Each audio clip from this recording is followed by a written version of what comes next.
Hello. Yeah, hello. Good afternoon, ma'am. Uh, Good evening, Sumit. Hey, good evening. Yeah. Ma'am, actually have some small doubt. If you discuss during this, that will be helpful. Number one is uh, for the function of random variable. If you discuss one or two problem, like say x is a uniform continuous distribution between -2 to 2, and y is say x square, then how to find the distribution of y, this type of one problem. Okay. And the second one, if the same setting, instead of y is equal to x square, I am saying some the function of maximum or minimum type, say y is minimum of 0, x Okay. comma 0, this type. And the third one, ma'am, uh, um, if you discuss the finding the expectation and variance, Mm. particularly when the PDF is given in the mod form, say f of x is equal to say mod of 2x minus 3 when x within some interval and 0 is otherwise. Okay. So I'll. If you please discuss. Yeah. Ma'am, Yeah. So before you start, I will like. So today this live session is for week 4 to 6. Yeah. So I will go through all the topics first and solve few problems from there. Uh, yeah. Somebody was saying something. yes, ma'am. Ma'am, actually, it will be better if you take the revision first, like 4 to 6. Yeah. I'm taking the revision first for 4 to 6. But okay, ma'am, no problem. But please discuss this problem that what we said, Yeah, I will because discuss anything the in problems from each. concept wise, it will be more clear when it is applied in the problem. Yeah. Otherwise, yeah, Yeah. please discuss. Yeah.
Okay, so first we'll start with the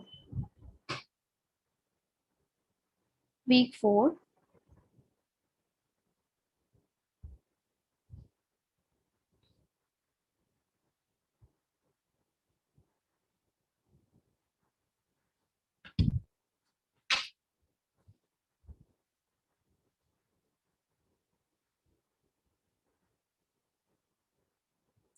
So week 4, we will look at the expectation. Then we'll look at variance.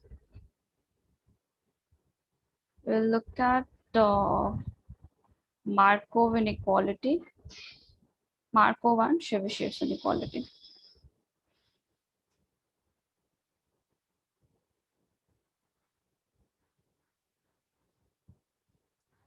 So these are the topics that we'll look in week 4. So first we'll look at the definition of expectation. So how do you define the expectation? So let's say if you have any random variable x. So let's say you have any random variable x. So and the random variable is taking some values in the range t of x, and let's say the random variable x has the has the probability mass function f of x. So how do you define expectation of x? So expectation of x will be sum over t times fx of t, where t belongs to range of x. So you just have to take, let's say if x is taking the values, in the x is taking the values x1 up to xn with the probabilities uh, p1, p2 up to pn. So you just have to multiply the xi's with their corresponding probabilities and sum it up. You will get the expectation. You can also write it as sum over t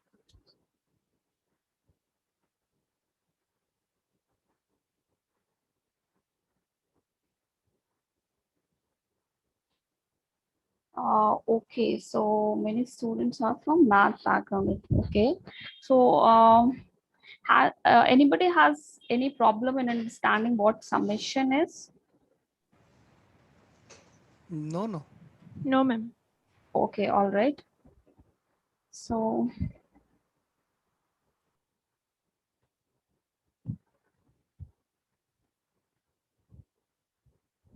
yeah, so you can also write it as sum over t times probability of x equals t, where t belongs to t of x. It means, let's say if x is taking the value x1, x2, xn, and so we can write it as x1 times probability that x is taking the value x1 plus x2 times probability that x is taking the value x2, and so on till xn times probability x equals xn. So whenever you're asked to find the expectation, you proceed in this way. This is for the continuous random variable. Sorry, discrete random variable. In case of continuous random variable, what you will do is, in place of summation, you will use the integration. This is for the discrete. So week 4, we haven't studied continuous, but still I will just give the definition. So in case of continuous case, so if you have a random variable x, and the range with some range and PDF. So in case of continuous, in place of PMF, now we will have PDF, probability density function. So expectation of x, in place of summation, they will use integration. So x time fx of x. So this fx of x is the PDF of x, where x belongs to the range of x. So this is dx. So you just have to do the integration here. This is in case of continuous. Now,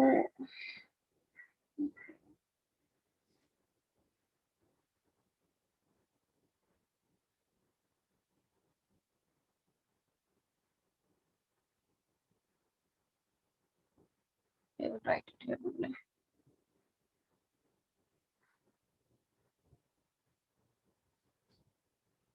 So there are few distributions for which you should remember the expectation and all. So I will just write it here. In exams, it will be given to you, but just for the revision, you can just take it. So if, let's say, x is the random variable with the distribution uniform, let's say x is taking the value a plus 1 up to b, then in that case our expectation of x will be a plus b by 2. If x is a Poisson random variable, Poisson lambda, lambda is the parameter, and in this case expectation of x remains the same, that is lambda. If your x is geometric random variable with the parameter p, expectation of x will be 1 upon p. The fourth random variable we consider as if x is, let's say, binomial random variable with the parameters n p. In this case, expectation of x is n times p. So these all are discrete random variable.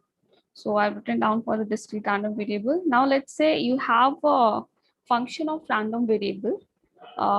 Let's say you have a random variable x with the PMF uh, probability, let's say x equals x. This is how you're writing. So if you have a function of random variable, let's say y equals g of x1, x2, xn, then in that case, if you have to find the expectation of y, so what is y? Y is g of x1, x2 up to xn.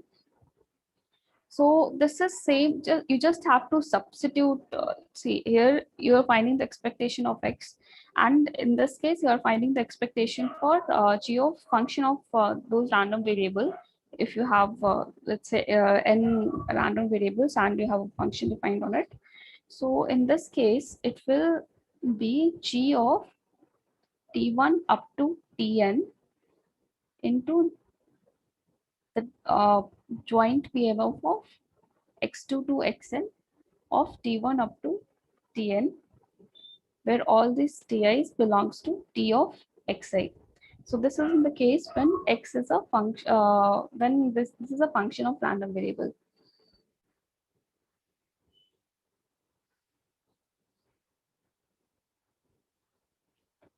Ma'am, hello. Yeah. Ma'am, can you give an example of this? Example of expectation, right? Expectation. The function of G, you just said. Yeah. I will give you the example. So,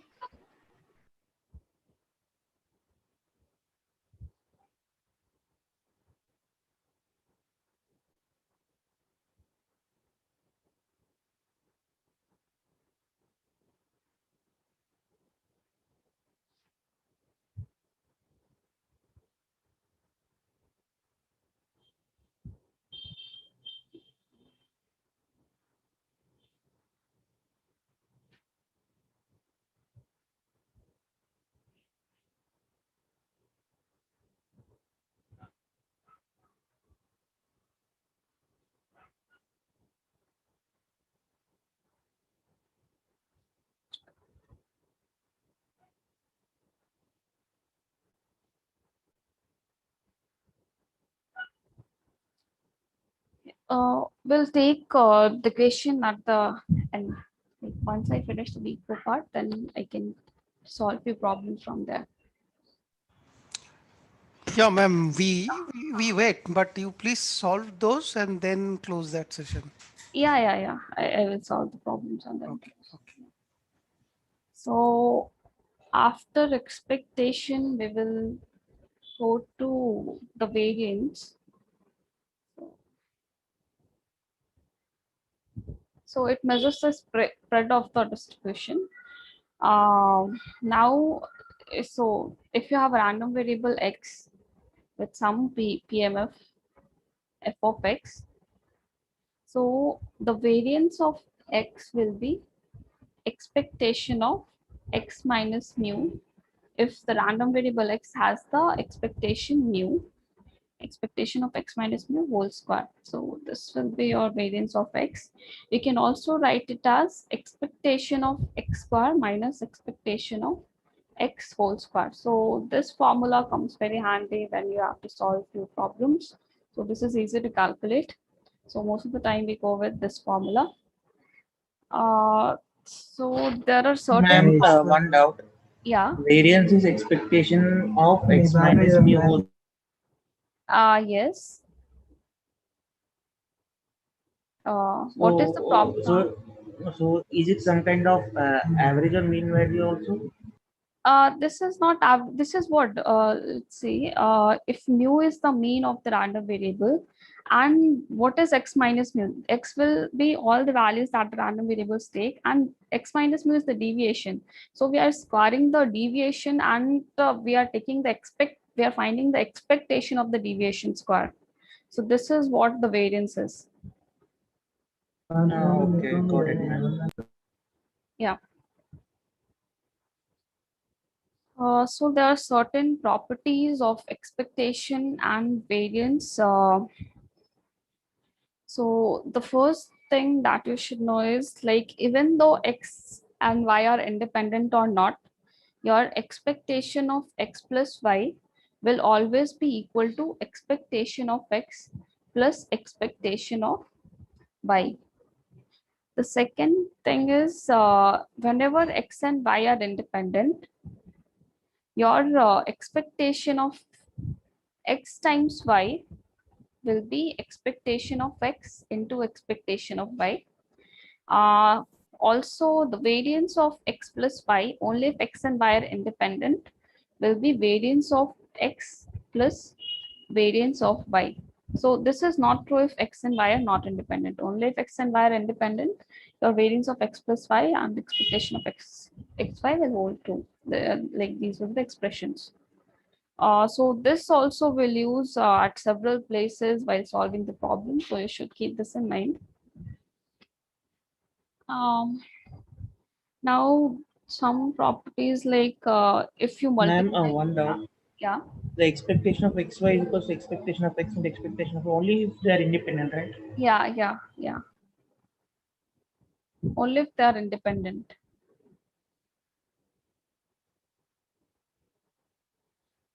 So if you have a random variable x, and if you multiply a constant with the random variable a, so expectation of ax will become the, so whatever the constant is, you'll take it out and it will be a times expectation of x. In case of variance, so if you multiply a constant x a with the random variable x, so your variance of ax becomes the, so whatever the constant term is, you will square the constant. So it will be a square times variance of x.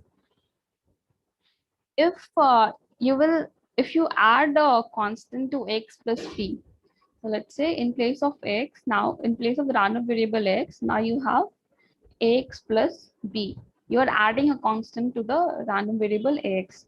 So expectation of ax plus b becomes a times expectation of x plus expectation of b, that will remain the b. So how are you getting this? So let's see here, expectation of x plus y is always equal to expectation of x plus expectation of y.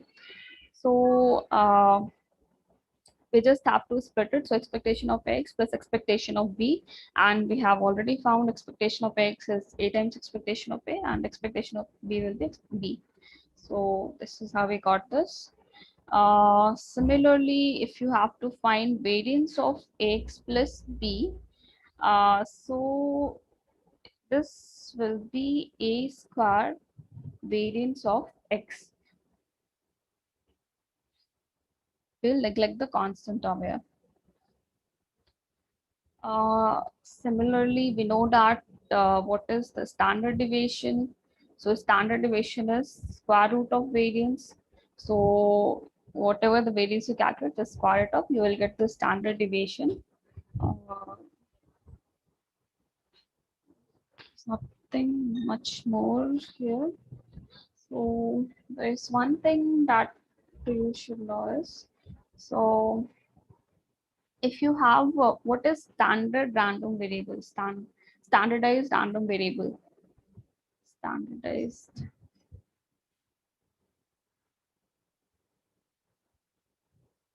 random variable. So if you have any random variable x, if you have any random variable x with the expectation of x to be 0 and variance of x to be 1, so this x will be called as a standardized random variable. Even if x is not in the standard form, you can convert it into standard form by subtracting the expectation of x from the random variable x and dividing it by The standard deviation. standard deviation of x. So this Yes. so this is called standard random variable.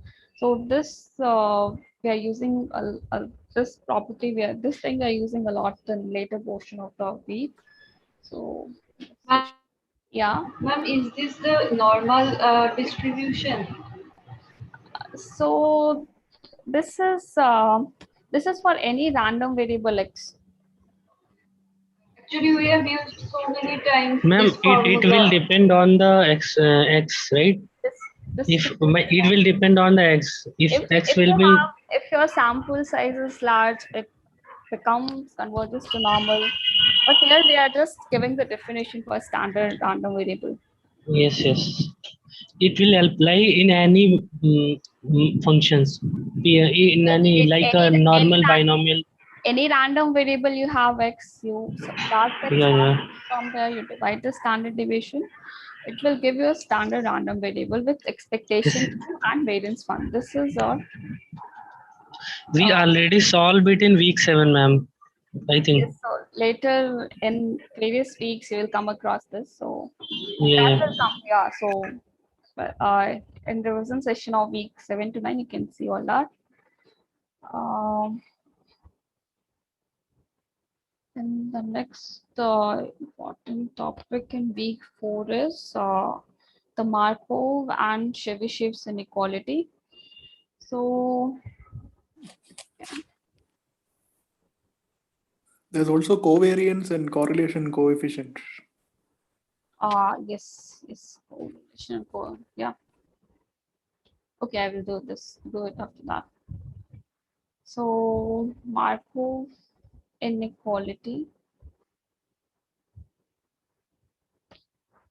So what does it say? It says, so the expression, so if you have any random variable x with expectation of x, then the Markov inequality says that probability that x is greater than equal to c, where c is some constant, is less than equal to mu upon c.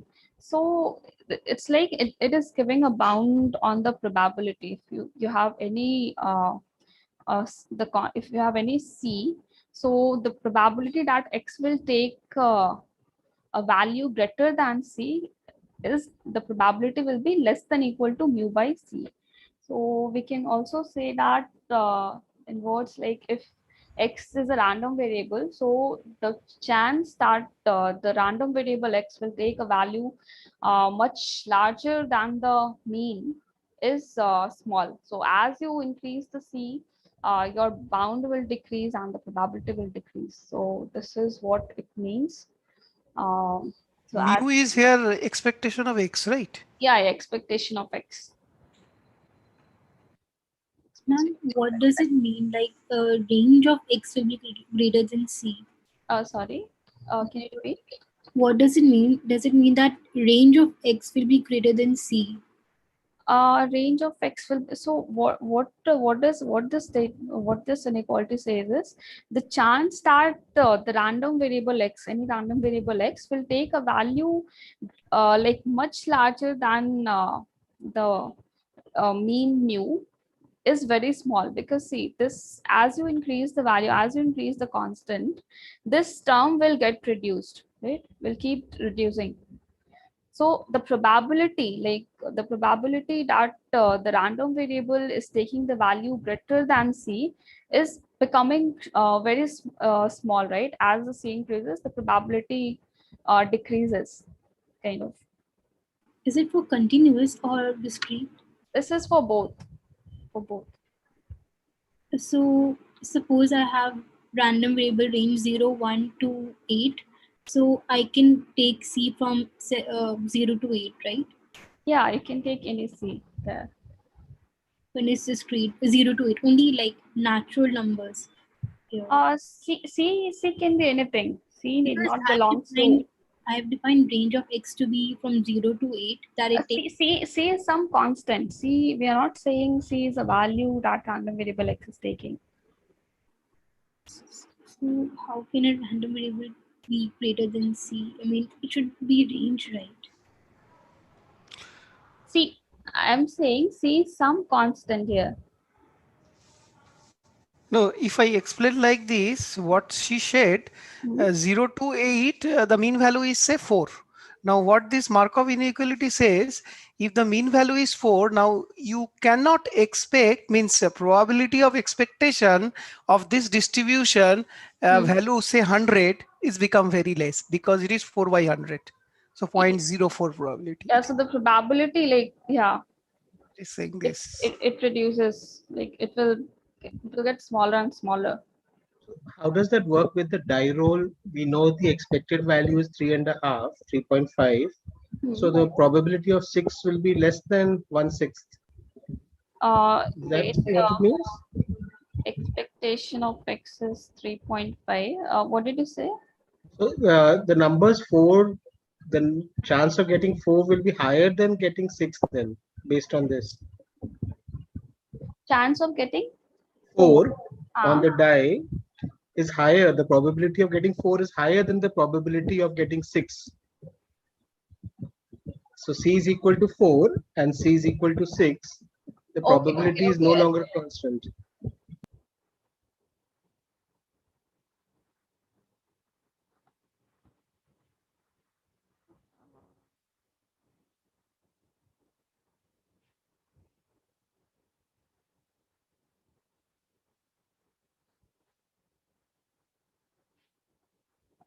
What was the doubt? I think the probability is not constant then, right? Yeah. So it keeps varying. Okay. So probability of getting 4 on a die is more than probability of getting 6 on a die, right? No, like if you use the Markov inequality, it's not giving you the exact probability, it's just giving you the bound on the probability. Like exact probability, if you calculate, is like for getting some number is always same, right? We don't, only if it is biased, it will be different. But if it is a die is unbiased, the probability of getting any number will be same. Yeah, so in this case, like say for example, probability of x greater than equal to 4 is basically 3.5 divided by 4. 3.5 divided by 4. Yeah, so that is the bound, like less than That is a less bound. than that. Yeah, that will be roughly around 0.8. Yeah, Okay. that is just the bound. And again, probability of x greater than equal to 6 is roughly around 0.5 because 3.5 divided by 6. Yeah. Correct. So that way more it is going away from me, expected value, the probability is going less.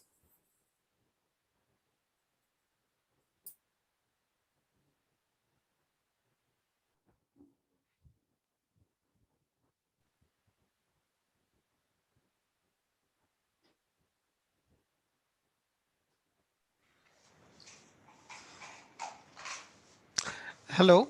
Yeah. But ma'am, with this means that what is the discussion is right now going on. One thing is coming here.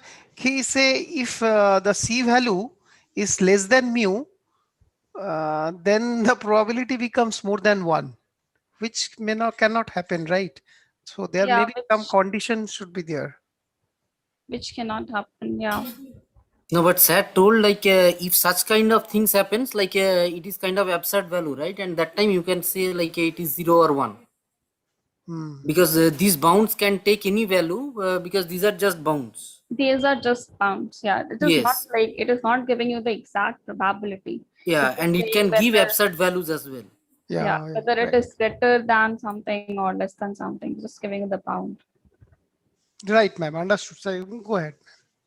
Then, ma'am, when should we take my friend just said that it gives the bounds, and if the probability is absurd, then we should take either 0 or 1.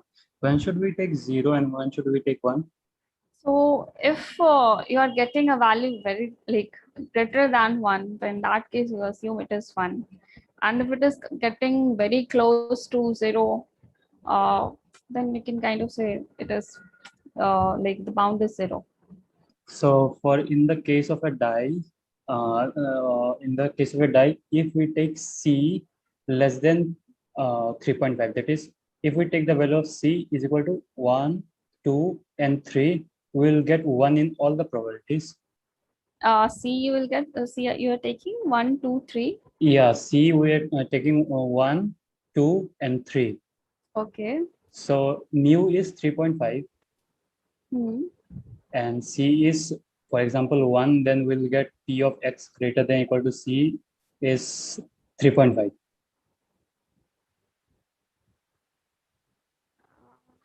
Yeah, so it So just for all the 3 cases, it will be 1 over. Yeah, because the expected the probability that it will take value around mu is that when you are going away from mu, right? So that Yes, time yes. your probability of getting that kind of figure in the long run will be significantly low. And so it means that number higher than mean are less likely to occur than number lower than mean. Is it so? No. Say for example, 3.5. Okay, so if you check, say for example, 4 or 5 or something, right? We'll get yes. Slowly you closer will and see closer to that 0. probabilities are going less. Yes, It yes. is decreasing. Yes. And if we take 1, 2, and 3, or 3, 2, and 1, it will keep on increasing. Yeah, so that time probably we need to consider it kind of 0 actually. So maybe it's absolute value, right? Maybe just symmetry is there. Yeah, that also probably we can think of that way, because in case of a Markov, there is no bound, nothing on X, whether it can positive Right. only. What Sir said, that this is used when you don't know the variance, standard deviation, nothing. This is just to get a number bound. Right. Just to get a bound. I don't think we are doing sums with these, right? Yes. Okay. So we can Okay. continue, right? Thank you. Yeah, we can continue.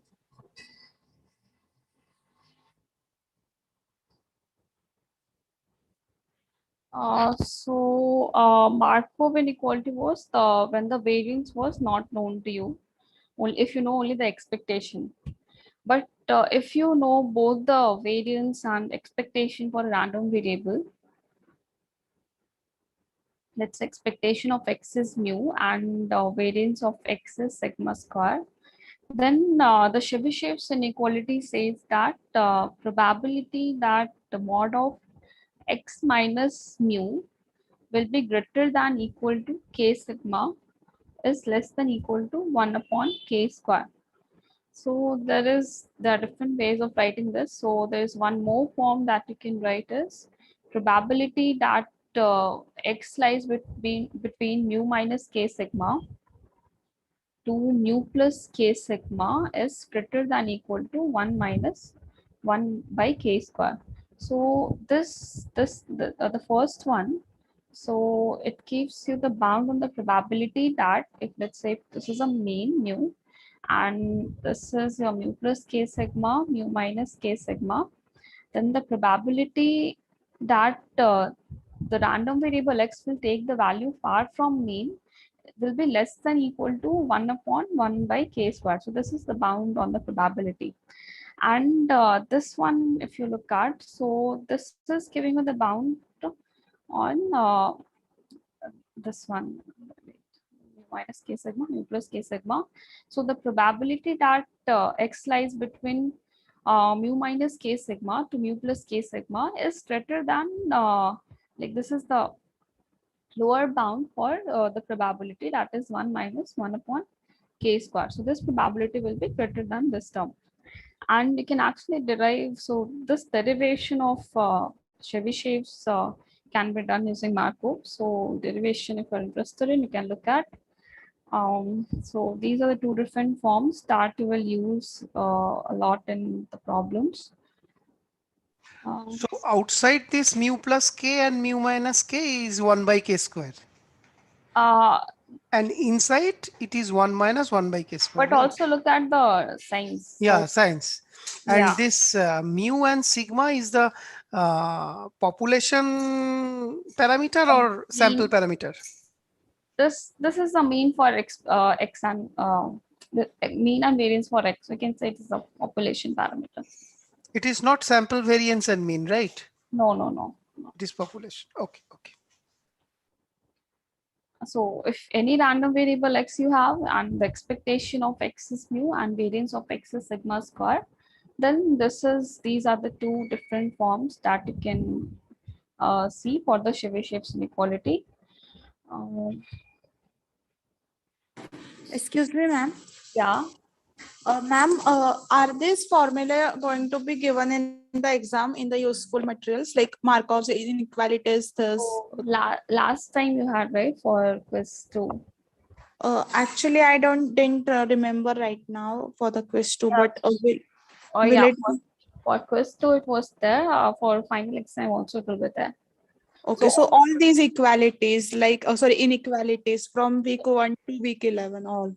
Yeah, so all those important results that we had given to you for the quiz 2, that will be there, and plus additional information will also be there. So I think that will be Today we receive a mail for what is the useful result that will be shared with us during the exam. You can refer also that mail. Yeah, sure. Thank you. For Chebyshev's, it's only the first form that is given in that sheet. Okay, so this from this form you can always derive this form, no? Yes. Yeah, so just kind of you'll have just this is the same. This is the same thing only. The p of same thing. whatever is given in the bracket, you just open the mod and you'll get the same inequality that is given below. Yeah. Even if you don't remember, you can always derive. So I think I've derived in some of the session also. And even in if you look at the notes, I think the derivation part is given. You can look at it if you are interested. I would like to add one small thing. So this is the current useful information is about 5 pages now. So it's quite useful, but remember when you go look at the exam, you have to go to the first question to see this information, then come back to your question. So you may have to do a lot of flip, right? It may be better to kind of remember this in most of the information by yourself, and you can use the information just for a check. Thank you. Yeah. Like as you the way to remember it is as you practice more and more, it will just go into your head. Like no need to remember also. So if you work a lot with the problems, it will be easy for you to understand. So one more thing that is there. Yeah. So there is correlation coefficient and covariance. So what is the covariance? Let's say you have two random variables x and y, and I want to find the covariance between x and y.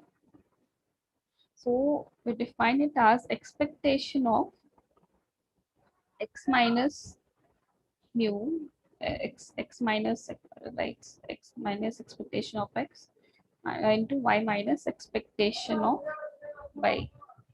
So this is the formula for covariance, and the correlation coefficient is rho of, you can write rho of xy if you want. So this is covariance of xy divided by standard deviation of x into standard deviation of y.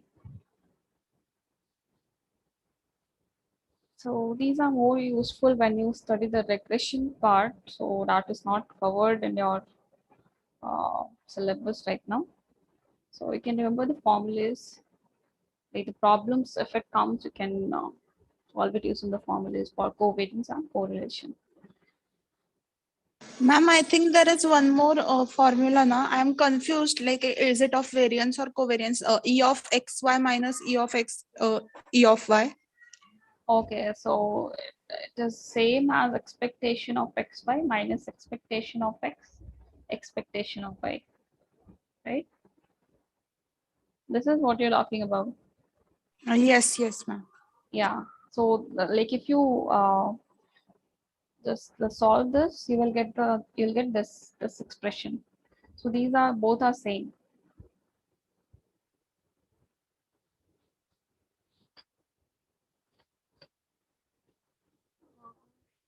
Let's come back to week 5. Let's see what all is there.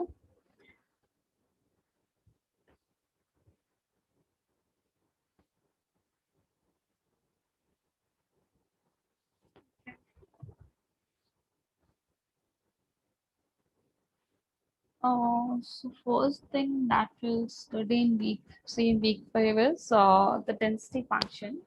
So what is the probability density function? It is a function from real number R to R, and it has few properties that it satisfies. First one is f of x will be greater than equal to 0. Second will be if it is a continuous random variable, the sum, it's first right for sorry, discrete random variable, it will be sum of f of x will be equal to 1. I think the discrete case you have already seen in starts 1.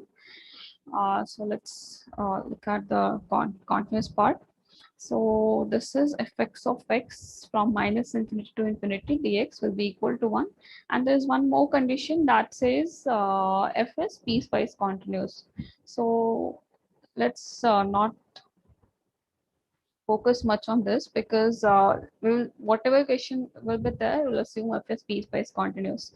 So whenever you have to check whether the function, the probability density function that is given to you is valid or not, so you need to check these two conditions for that.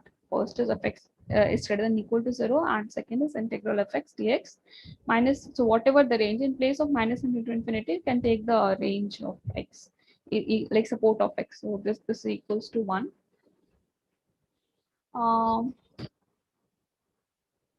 So okay, so let's say we have a function fx of x equals 3x square, and x is varying from 0 to 1, and we have to check whether this is a valid density function or not. So what we'll do, we know that 3x square is greater than equal to 0. If you draw the graph, it is so this, so it will be only this part, because x is taking the value from 0 to 1. And so the first property is satisfied. The second property that we'll have to say is whether the integral is coming out to be 1 or not. So it is 3x squared dx, x is varying from 0 to 1. So can anyone tell me what should be the integration of this? X cube. X cube. One mem. Yeah, so X cube. yes, so integral of x square is x cube by 3. So 3. we can 3, cancel 3. out, and I'll get 1. So it is a so when the sum is coming out to be 1, so it is a valid density function. So whenever any function is given to you, don't forget to check whether it's valid density function or not.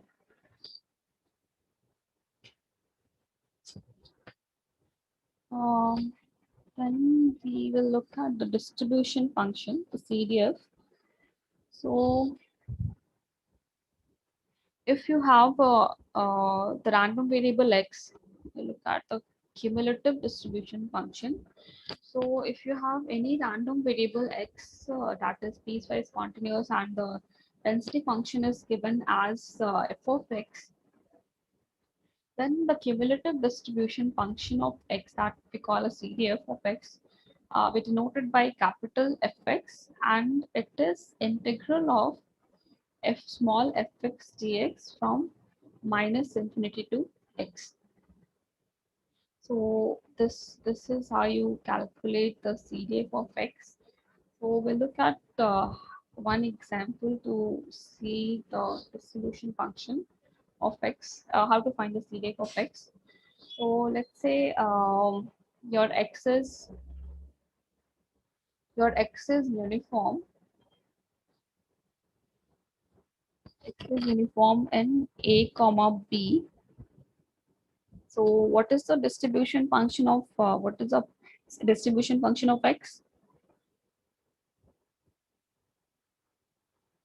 distribution function of x?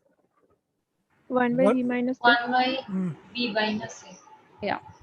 So this is for x lying between a to b, otherwise 0. Now we have to find the CDF of x. So how do you find the CDF of x? So if let's write the subscript x to denote the random variable x. So Excuse me, ma'am. yeah. On this opening bracket, that is brackets, small normal brackets a comma b is for continuous and square bracket is for discrete, no? No. Even if it is a comma b, this also is continuous. Even if it is a comma a is In one of the lecture, Andrew sir said like that.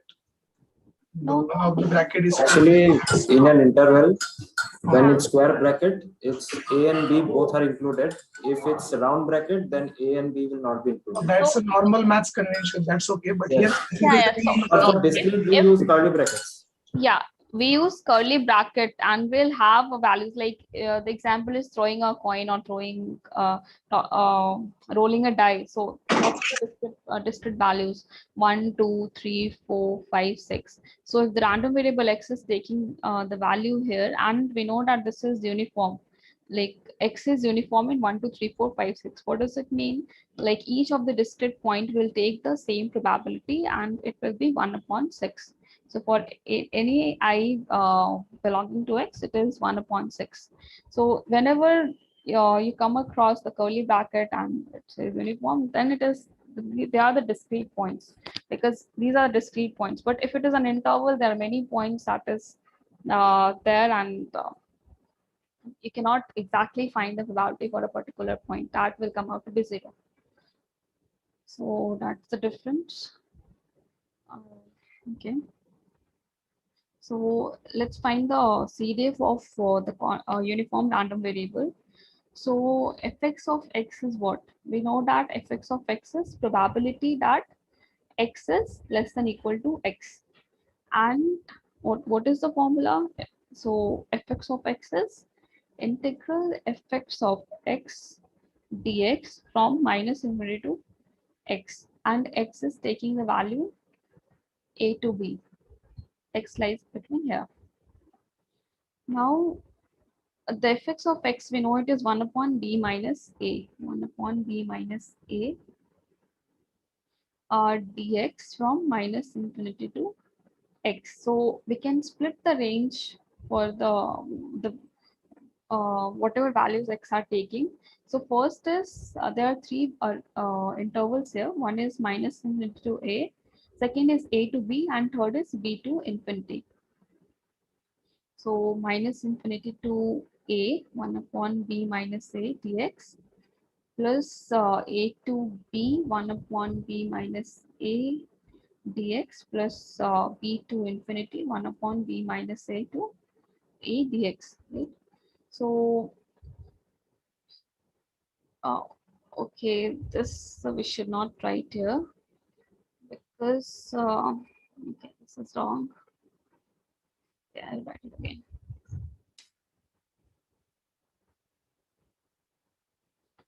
Okay, let's write it again. So only for the interval a to b, we have 1/b minus a, but for these two interval, we have 0. So whenever we are taking it for these interval, it will be 0. So -infinity to a, it is 0 dx plus 1/b minus a dx. It is from a to b plus 0 dx 1. What is this? This is b to infinity. So this is 0, this is 0, and what will be this? This will be 1/b minus a is a constant. You can take it out. This you can take it out, and this will be x. That is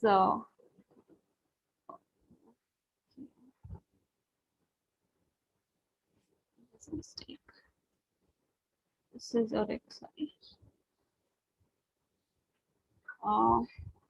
So a to x, and this will be x minus a upon b minus a. So whenever the CDF is given, whenever you know the PDF for a particular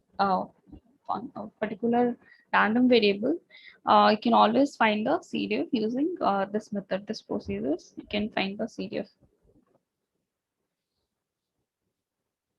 Same is for exponential random variable. So if you have a random variable x that follows,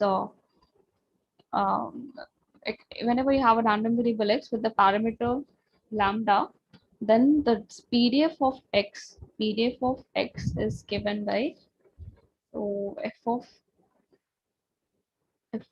x is equal to lambda e to the power minus lambda x for x greater than 0 and 0 for 0 otherwise. For any other value it is 0. You can also try to find the CDF for the random variable x. So if you calculate the CDF, it will come out to be, so all these formulas will be given to you, but if you want, like if you're interested in proof, you can always try it on your own. It will help you in understanding how to solve it better. So CDF of x is given by 1 minus e to the power minus lambda x for x greater than equal to 0 otherwise. So this is the CDF. So this also you'll, like, there are so many cases you'll have to solve all this, so it's better to remember this. Then there is something called the memoryless property.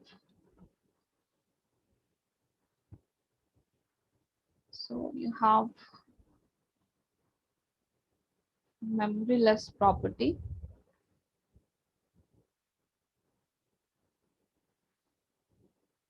So whenever your random variable x is, so even in the discrete case, you must have seen the geometric random variable follows a memoryless property. Same in the continuous case, our exponential distribution follows the memoryless property. So what does it say? It says if you have if you have to find the probability that x is greater than equal to t. So, okay, I'll just first write the statement.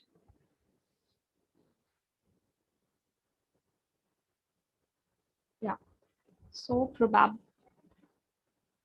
probability that x will take the value greater than s plus t, given that x is greater than s, is same as probability that x is greater than t. So this also you can try to prove. So this is what, this is probability that x is greater than s plus t. So see, let's say you have some s here, some t there. This is s plus t. So probability that s is greater than s plus t, given x is greater than x is greater than s. So probability that x is greater than s plus t will be same as probability that x is greater than s plus t. So we'll just write this one.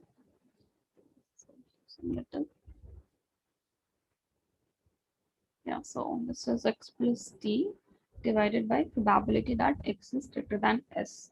So now you can just use, and we know that x is the exponential random variable. So we can use the formula for the probabilities, and we can find this. So it will come out to be e to the power minus lambda t if you calculate it. And this is same as probability that x is greater than equal to t.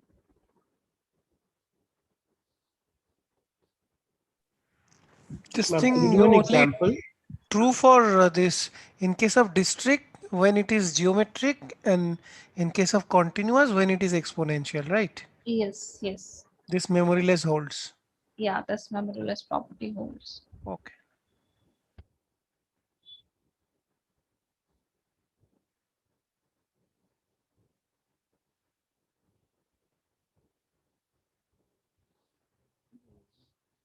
is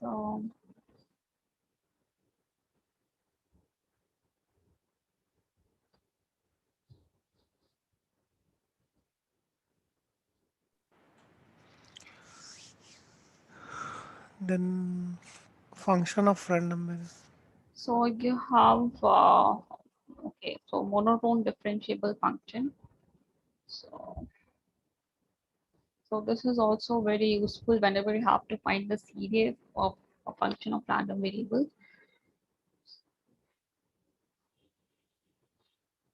So let's say you have a random variable x that is, let's say it is a continuous random variable, and its PDF is f of x. This is the PDF of x, and g of x, some function of x, g of x, is there that is monotonic.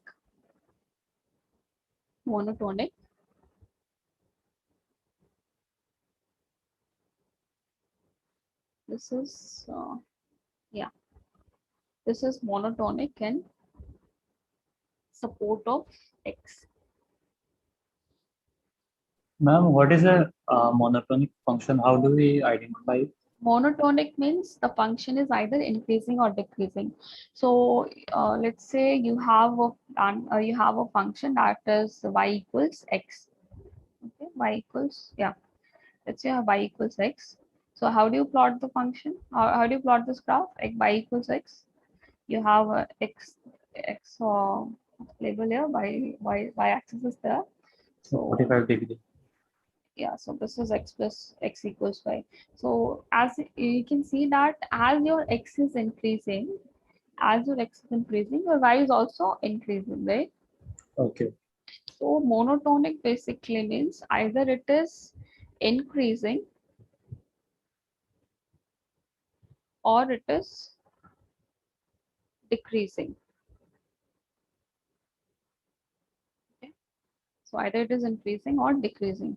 So if this is y equals x, if I give y equals x square, so how does it look like? So this is something like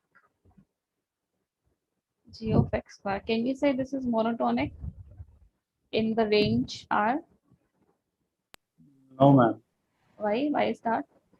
Ma'am, like if we take from 0 to infinity, then it's monotonically increasing, but from minus infinity to 0 is monotonically decreasing, right? Yeah, okay. So yeah, that's correct. So this is what monotonic means. Either it is increasing or decreasing. Now if I'm interested in so the PDF for x is given to you, that is Ma'am, what about the strictly monotonic? Strictly monotonic. If function is increasing, but it is a flat, some point is a flat, right? So what happens? Okay, So this is all mathematical part. All this will not come here. So let's focus here. I think you will study all that in maths. okay. Yeah. So now here we just remember monotonic is increasing or decreasing. And what does support mean? Support of x. Support of x where your x probability will be the positive. So how do we define this?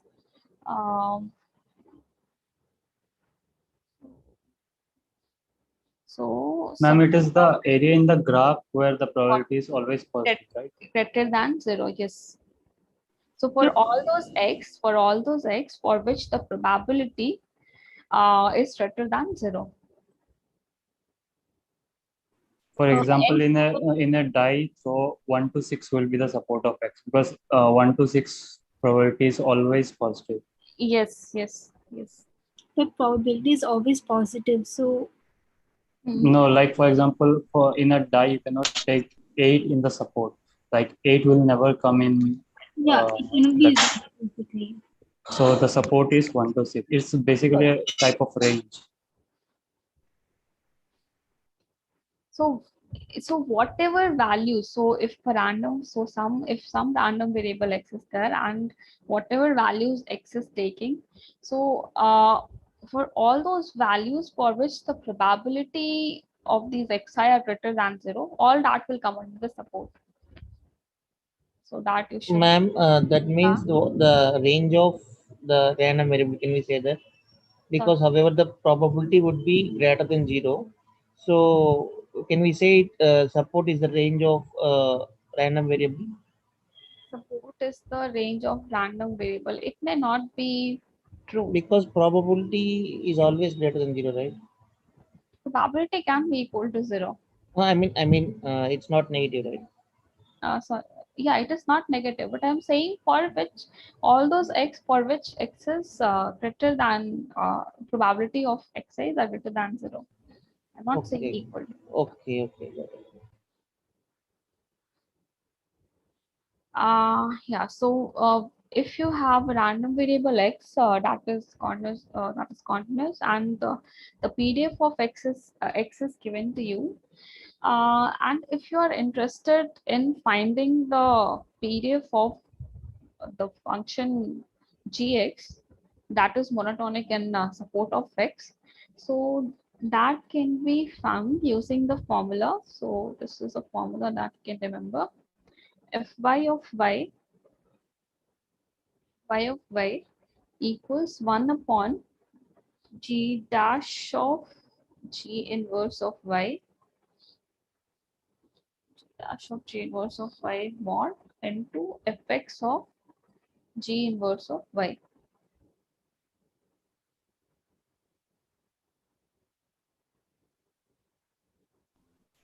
Ma'am, can you please solve a question also on this? Yeah, I'll solve the question. So I will somewhere else. Yeah. So okay, I will write here the formula. So Fy of y equals 1 upon g dash of g inverse of y into fx of g inverse of y. So let's see first translation. I will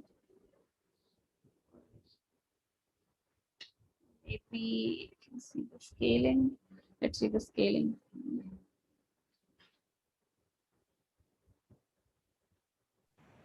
Let take y is equal to 3x plus 5. Okay. So let's take y equals 3x plus 5.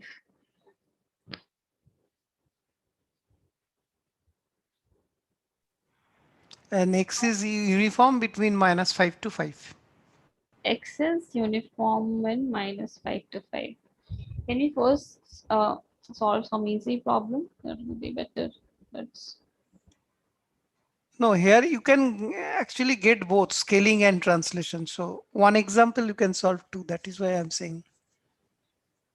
Ma'am, there are further more cases in these, no? Further more cases as in?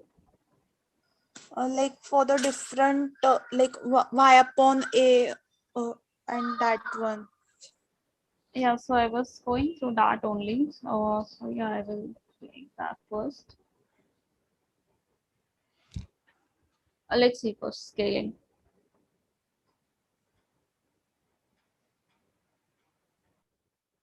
So let's say you have the random variable x that is given to you, and the distribution is also known to you, and it is this function. Let's say y equals ax. So you can take y to be function of x. So g of x is a of x. A can be any constant. Now, if you differentiate it, so g dash of x is what? It will be just a, right? So, and what is g inverse of this? So g inverse of y is coming to be, so you can also write it as if it is y equals ax. Y by a. This x is y by a. So g inverse y is y by a. So if you use this formula, you will get Fy of y 1 upon g dash of g inverse y. What is g inverse y? It is y by a. So this is g dash of y by a into fx of G inverse y, that is y of a. We don't know the distribution of x here. So G dash of y by a is what? So G dash of x is a. So any x you take, the differentiation is coming out to be a. So in this case also it will come out to be a. So 1 upon mod of a fx of y by a. Now let's take a problem. So let's take what did you, which example you had taken before? 3x plus 5, right? Yeah, you can take 3x plus 5 and x is uniform between -5 to 5. Okay.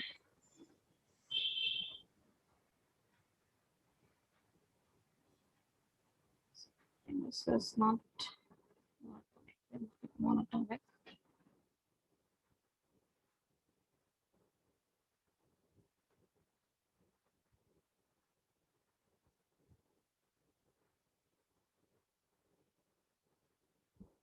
It's 5 to 5. X0, y5.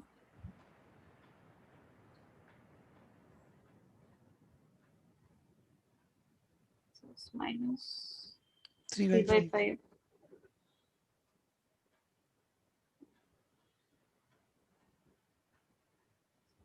And this is,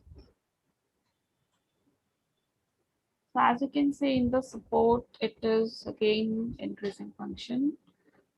So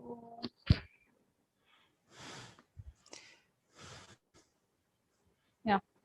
So y equals what? Y equals 3x plus 5. What is x? X equals y minus 5 by 3. Now we'll take the differentiation. So G inverse of No, ma'am. First, in this, what we are trying to do, we are trying to find the distribution of new random variable y, right? yes, yes. So, what is in this particular condition? What is the range of y that you are fixing, and how do you fix that y? First range. First range of y you want to know. So okay, so let's see, x is minus 5 to 5, right? So let's put x equals minus 5 there. What will you get? Minus 10. Minus 10 you will get. What is x equals, if you put x equals 5? Then 20. 20, yeah. 20. Yeah, 20.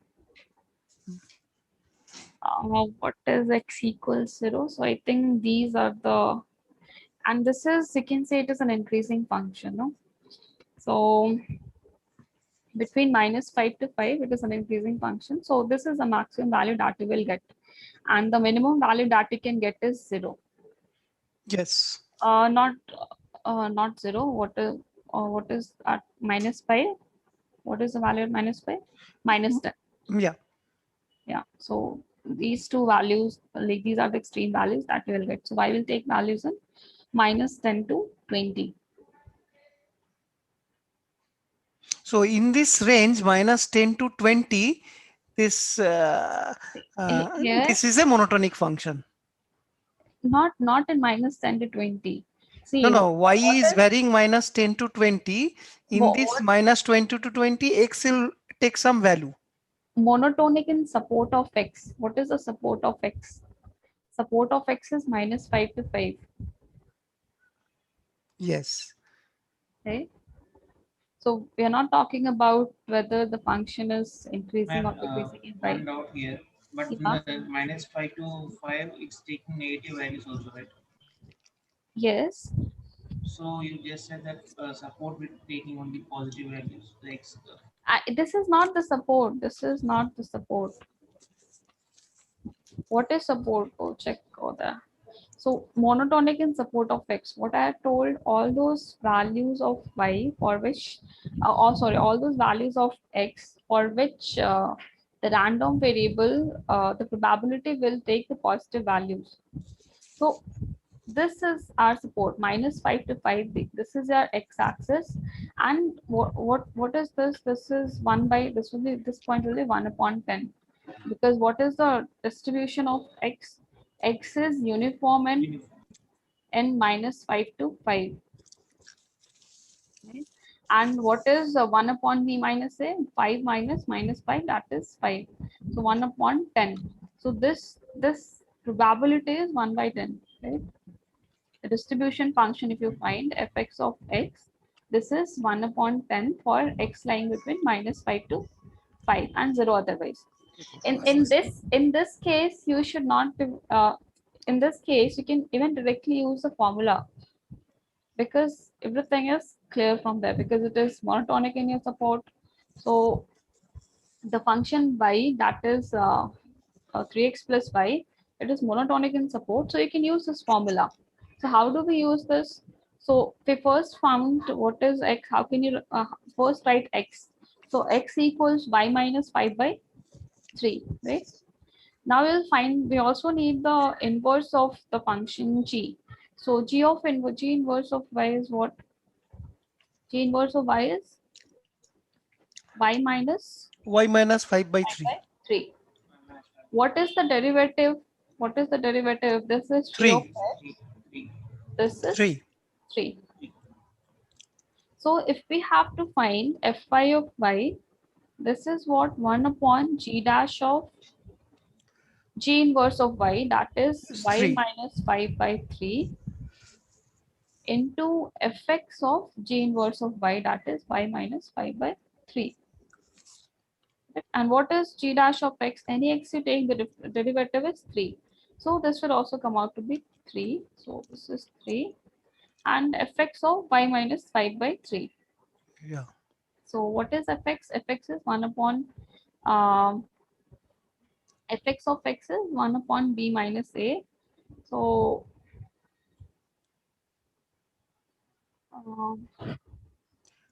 wait.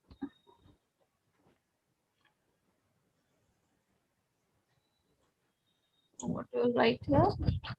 Excuse me, ma'am. Yeah. So can you please repeat this part, that g dash of in bracket y minus 5/3? Because what I understand here is that y is equal to 3x plus 5. So g, that is what g of x, and x is g inverse of y. So that comes out to be y minus 5/3.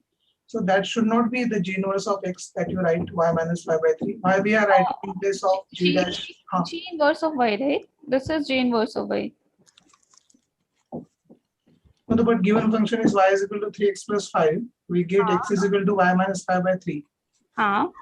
Because y is equal to g of x, no? So that x is equal to y minus 5/3 will be g inverse of x, no? G inverse of y. G inverse of y, I also, g inverse of y only I've written, no? Means in short, it is nothing but x. In short, this is nothing but x, yeah. Okay, thank you. Sorry, I got confused. No problem, yeah. So this is what you will get here. But shall I leave this equation in fx of y minus 5/3 in this condition, right? No. So fx of x is what? This is 1/10, right? B minus a, yeah. So in this case, it is y minus 5/3. So would it be 1/30? Ma'am, there is no x in the y, so it minus 1/10 only. Sorry? There is no x in f of x term, Yes, so ma'am, maybe that's 1/10 only. it will remain as 1/10 only. 1/10, yeah.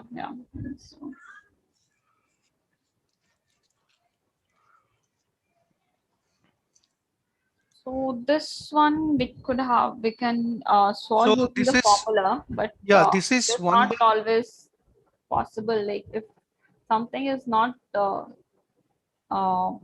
if some function is not monotonic in support, we cannot use this formula directly.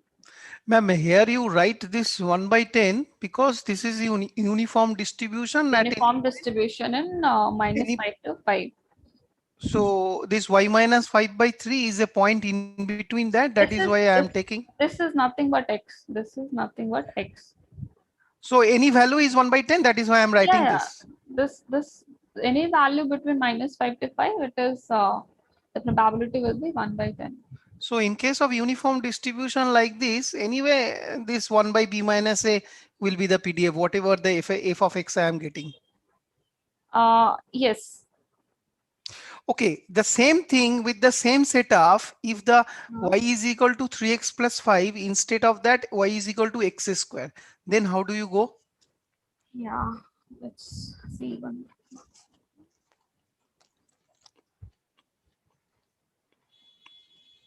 Before that, we can solve one more. So let's take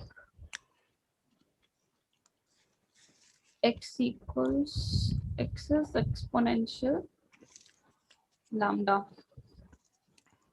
and so what is f(x) of x? This is lambda e to the power minus lambda x for x greater than 0, 0 otherwise. Now we are taking a random variable y, function of random variable that we are also saying as g of x, to be x of x squared. Okay. So how do we find the Cdf of y? Okay. So again, what is the, how do you plot exponential thing? So what is g of x? G of x is x squared.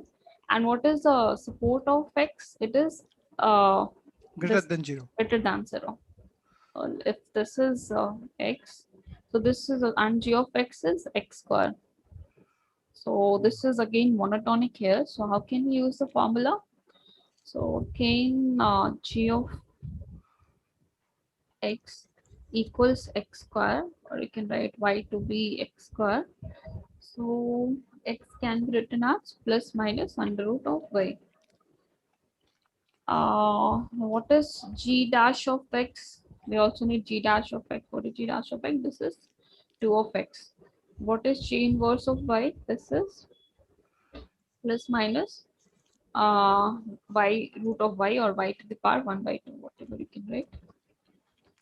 So how will you find the distribution? It is fy of y. I have a doubt. Yeah. Ma'am, why will G inverse of y be plus minus root y? Y, G inverse of y. So G inverse of y, see, this is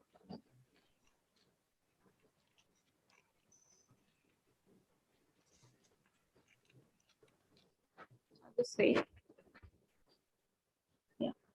So y equals x square. So yeah, and we are saying g of x is, y is g of x, that is x square. So if you take the inverse, so this is nothing but your x. So g inverse of y, this is nothing but the x. This g inverse of y. So whenever, let's see how can I do. So see, y equals x square is given. So we'll find what is x. From here we can write x is plus minus of root y. Right. So this x, right? This x only we write as g inverse of y. So if you study functions and all that in maths, no, it will be more clear. So for now, just first, whenever the function is given to you, so y is equal to x square is given, just write y in terms, write x in terms of y. The first thing that you should do, write x in terms of y. So x equals plus minus root y. And this x only you write it as g inverse of y, and that is plus minus of root y. Okay. And to use that formula, we also need g inverse of g dash of x, and g dash of x is 2 of x. So let's use the formula now. Ma'am, is it just me? We are not seeing the bottom part. So it is not visible. So, okay, write it here. So y equals x square x equals plus minus root y. G inverse of y is plus minus root y. G dash of x equals 2x. So if you find the if you want to find the distribution of y, so this is going to be fy of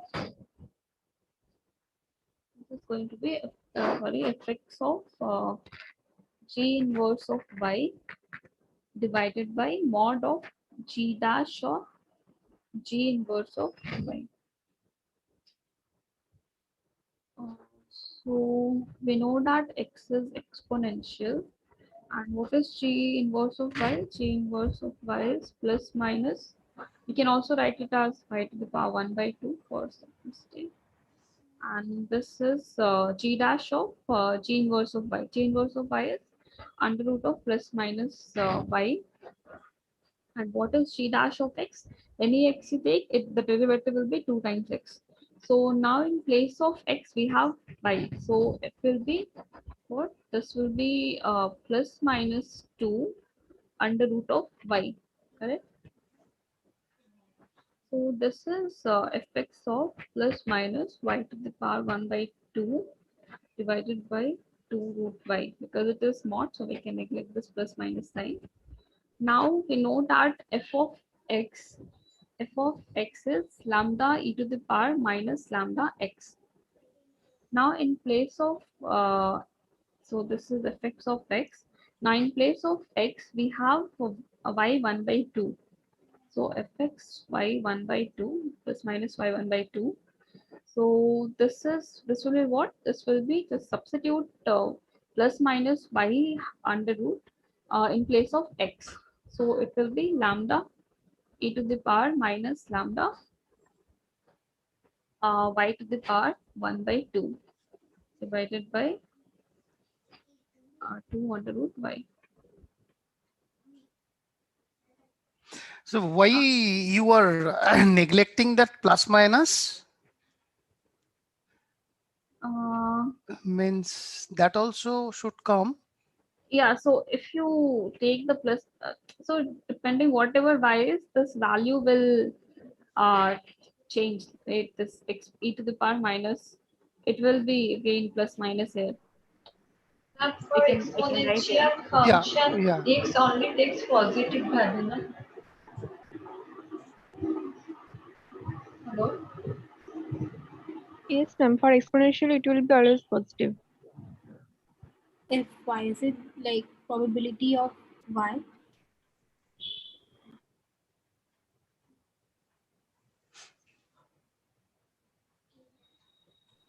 We'll come back to week 6. Yeah, sorry, I missed. What were you saying? Ma'am, like f of y you've written, so f of y is basically probability of y, right? F of y is the probability distribution of y. Actually, it is x here. Sorry. This is fx of x. We're just calculating probability of y, and you can take any value of y, which is the range of random variable y, and get probability for that. Yes. But I have one question. Why are we taking two functions? Like, what's the connection, basically? Sorry. You have taken we have taken two functions. I mean, why are we taking two functions here? Which two functions? Y equals to x square and sorry, right? Like, why are we doing this method to get this? See, like this method is comparatively easier, right? Because here your function is monotonic in support of x. But one point, ma'am, it's telling here, which is very right. In plus minus root y, we should take only plus root y, right? Because exponential function is X valid for yes. that is correct. Yeah, it yeah, it is only minus will come. Can you take an example which is not monotonic? I mean, which where quantity sorry. is small. Can you take an example which is not monotonic? That means where this formula will be used. After this, I'm coming to location. Yeah. Okay. Yeah. So. Ma'am, you can take this example. That's what initially I'm telling. Minus. A mock quiz. Is there anything in the mock quiz that we can solve? Y is equal to x square and Yeah, Sumit, just hold on. Yeah.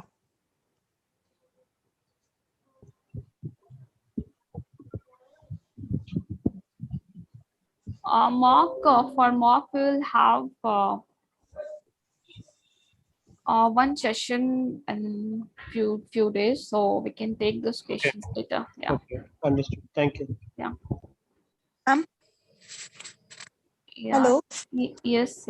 Ma'am, for right now, the previous question, we took it as positive, na? That square root positive we took, na? Yeah, yeah. we took. Yeah, so it should be e raised to minus lambda y only, na? 1/2. Yes. Right. Yes, and e raised to minus lambda. Yes. Yeah. Okay. Yeah. Okay. So the next question.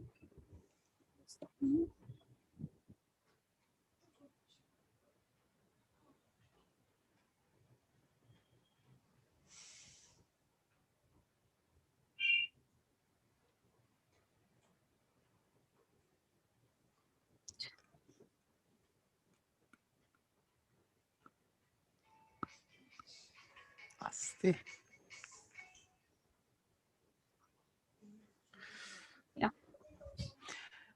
The next one you can take y is equal to x square. I'm going there.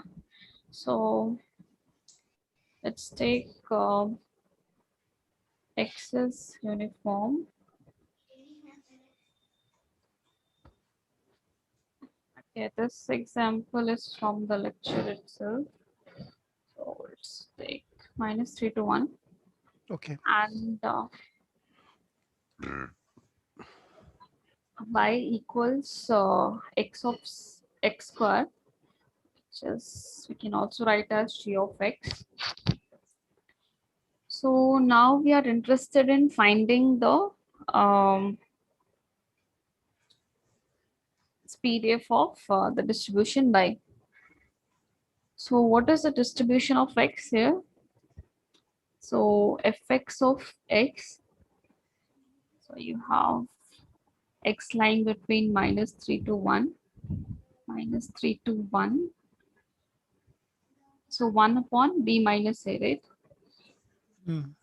So this is 1/4. Now y is x square. So as we can see, so what is support of x? Support of x is from -3 to 1. But the function g of x, that is g of x, that is x square, this is not increasing in this support.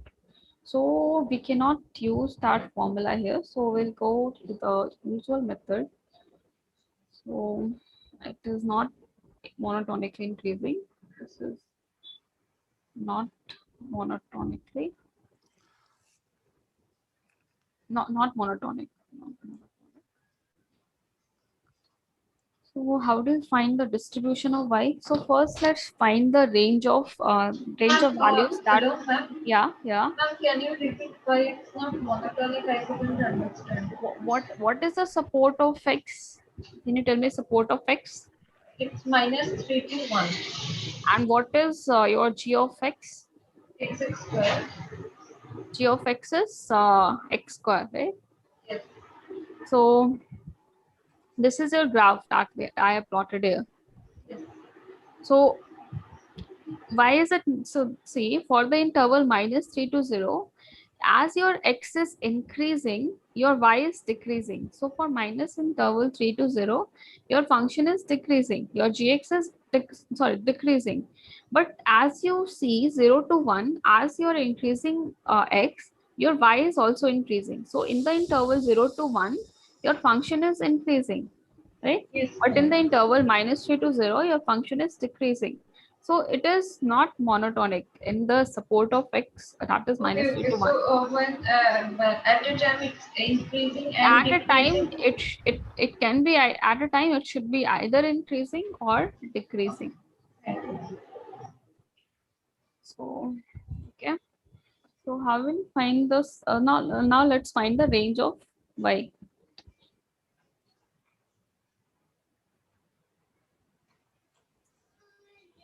Range of y.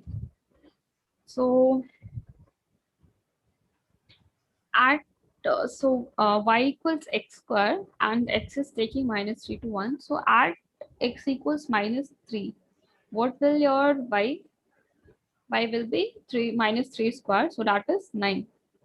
So at x equals minus 3, y equals 9. Now let's take x equals 1.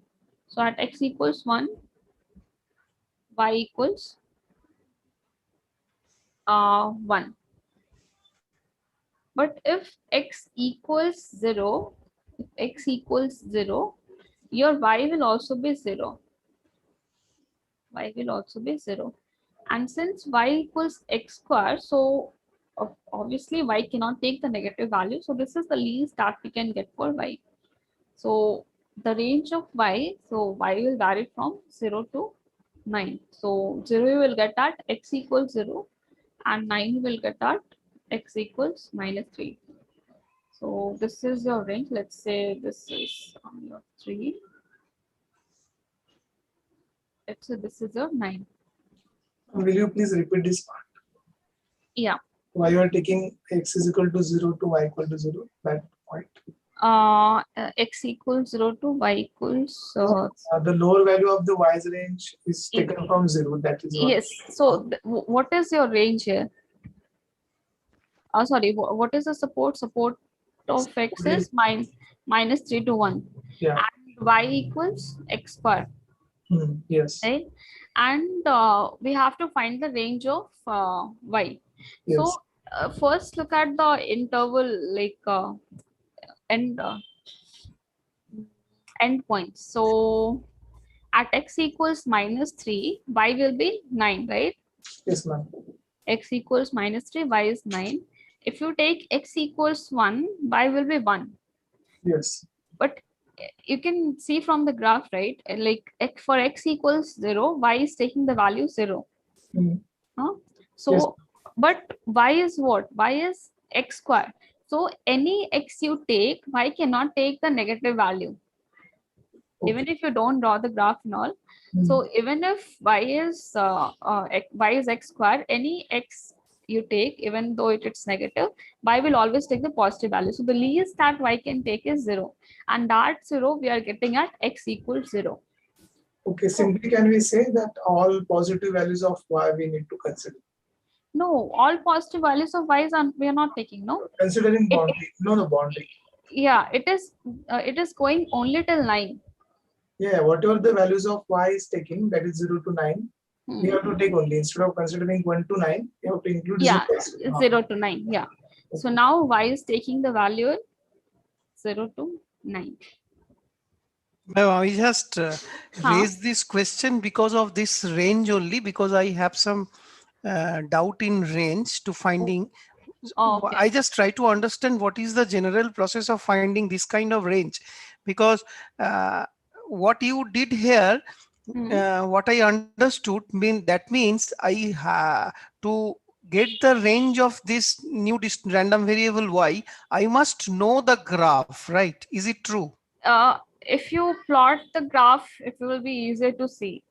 So then if I do not know the graph for an unknown graph and this kind of range where minus a to plus b, the range is varying of x, and in between the graph I don't know, then how do I find what is the range of y?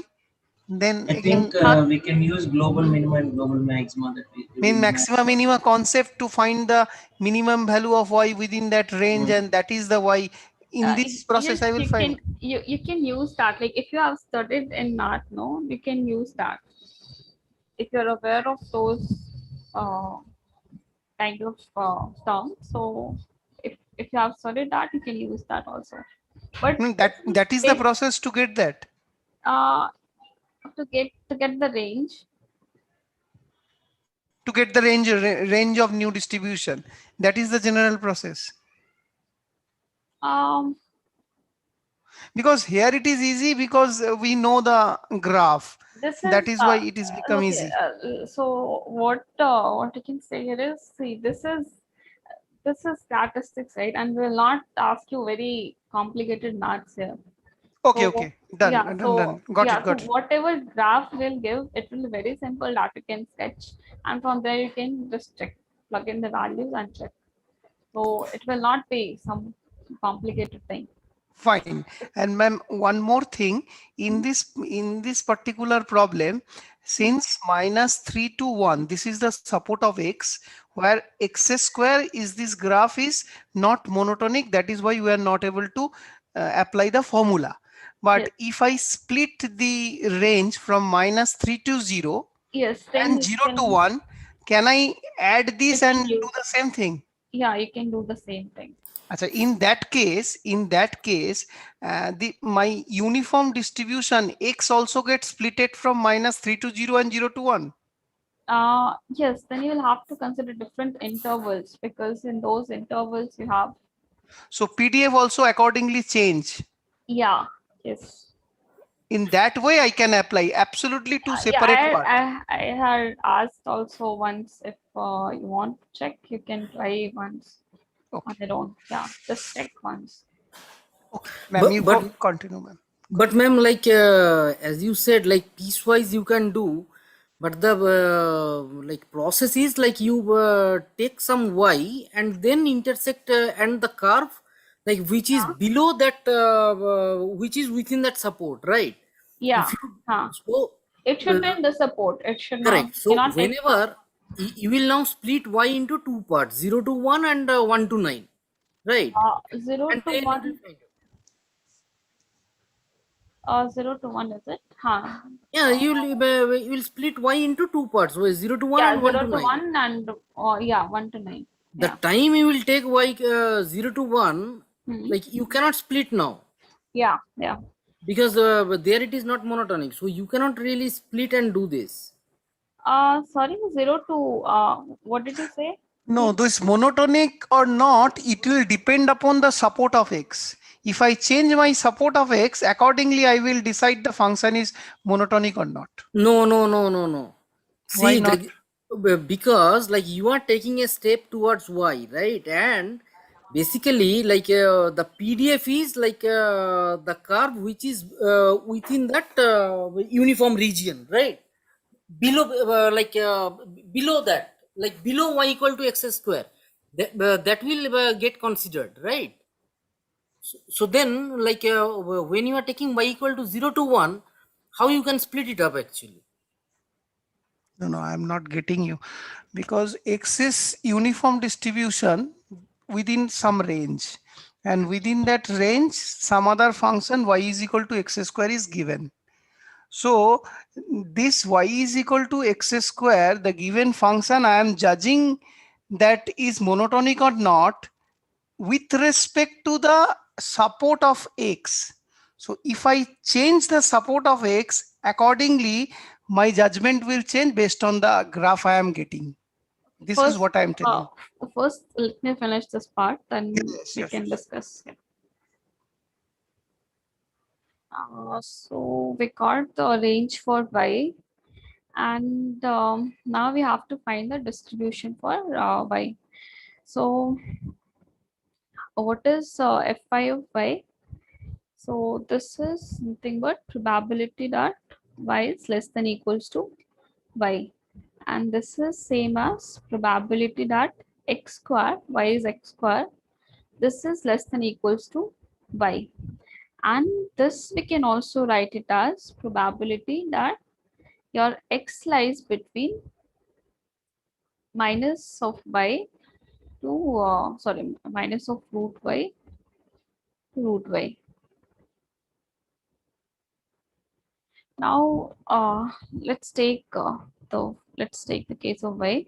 So if y is lying between 0 to 1, so y is lying between 0 to 1, because for this will be actually here only.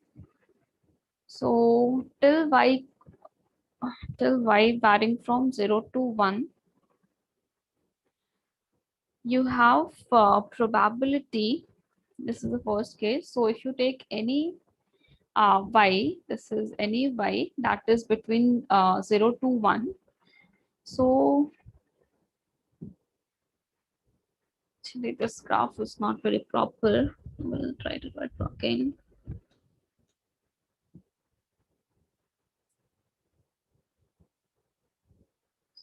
This is minus 3, 1. Ma'am, are you going to take week 6 also here? Yeah, just going to finish this question and then I will start week 6. It's already 8:40. So this is 1/4, and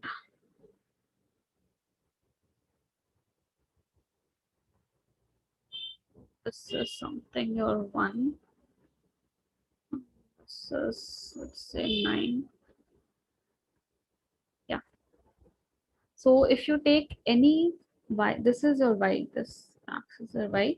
So if you take any y between 0 to 1, so if you got any y between 0 to 1, so it will intersect the curve y equals x square at point minus root y to root y for any y.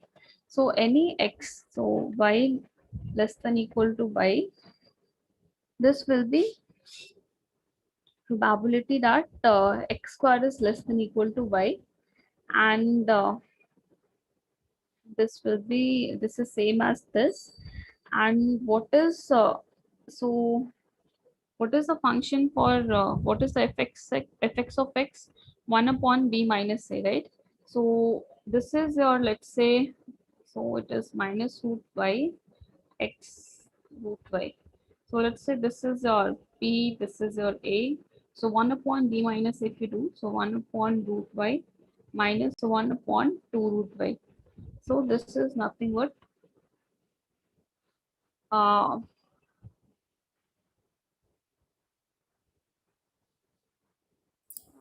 wait, I did something wrong. No. Like this is correct actually. You are doing that 1/4 dx. You are taking the limit from minus root y to plus root y.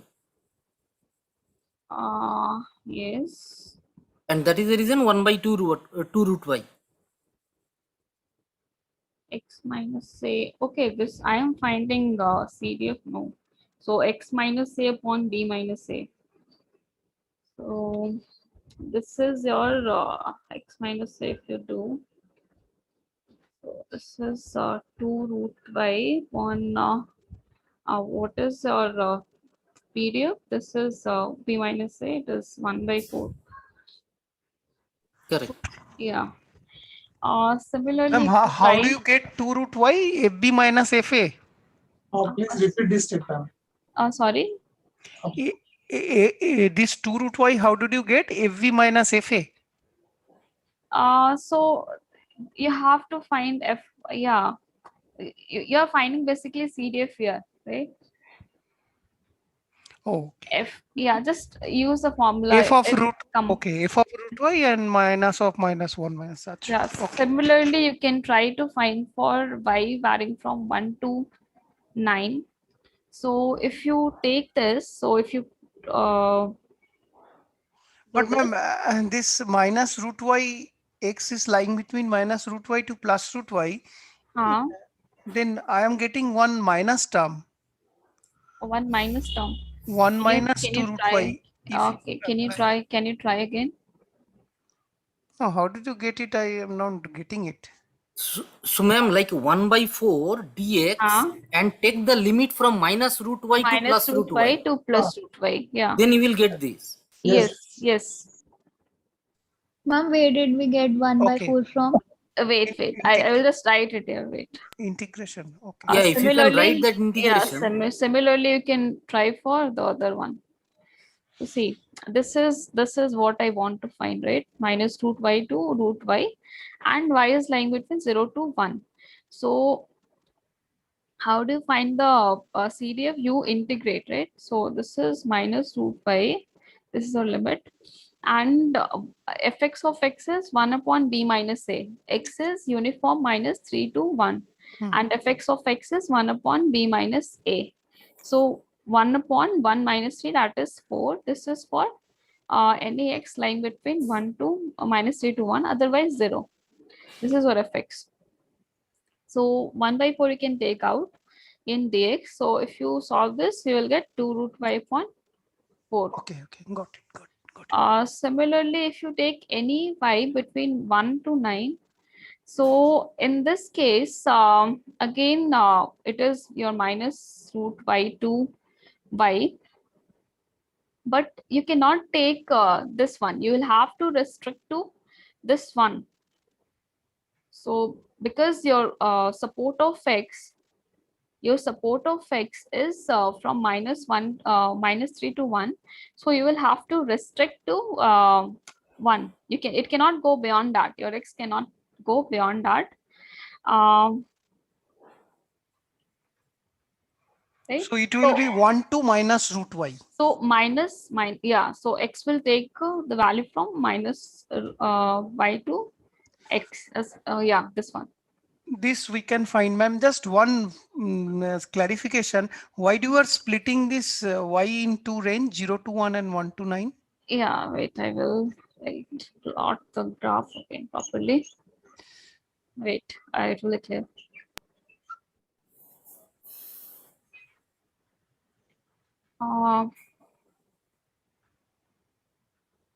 So you have minus 3, you have 1.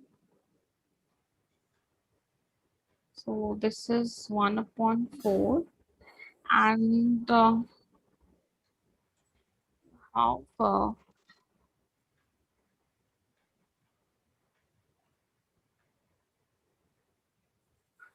so we know this is our y, this is our x, and x is lying between 0 to 9. So this is my 3, let's say this is my 9, and this will be something 1. So why we are splitting it? Because for y varying between 0 to 1, this is your y, right? This is the curve. Right. And any y you take here, it will be again lie between minus 3 to 1. But as you go beyond 1, so if you take any y here, so in this case you will have to restrict it to 1. You'll have to stop it at 1. This is the maximum you can get. So that is why we are splitting in 2 different parts. Correct, but in the second case, agreed. But in the second case, you are once again calculating the range from 1 to minus 3.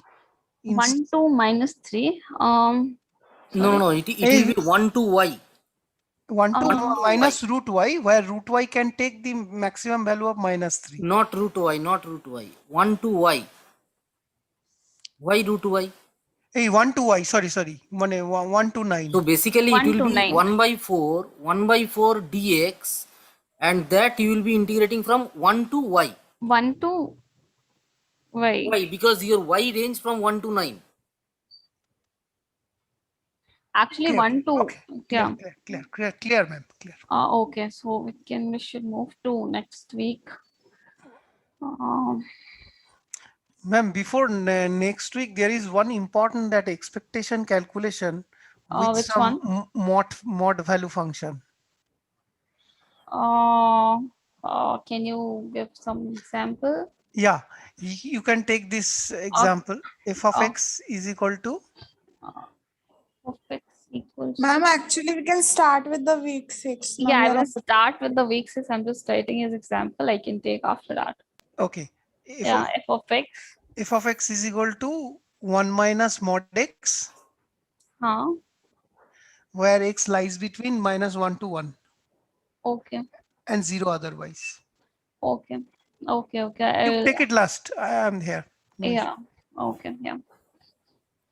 So we go to week 6.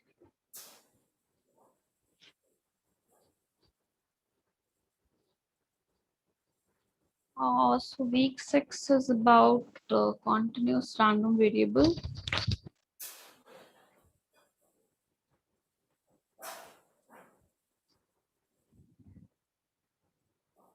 So in week 6, we have seen the joint distribution of one discrete random variable, and one continuous random variable. And the second, we have seen the joint distribution of two continuous random variable. So week 3, we have already seen two discrete random variables, so we'll not look at that thing. Okay, so in the first case,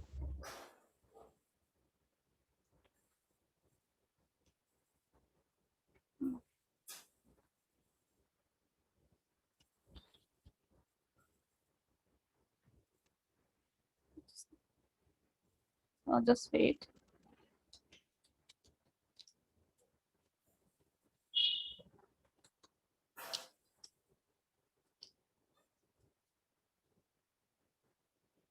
Yeah.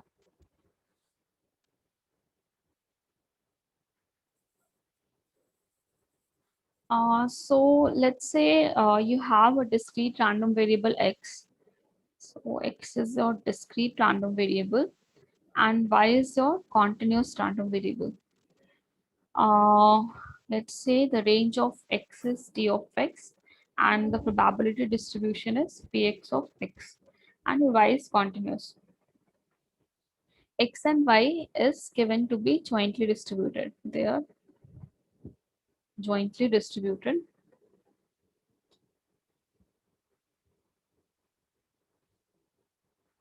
If we have to find the marginal of the continuous distribution, that is Fy of y.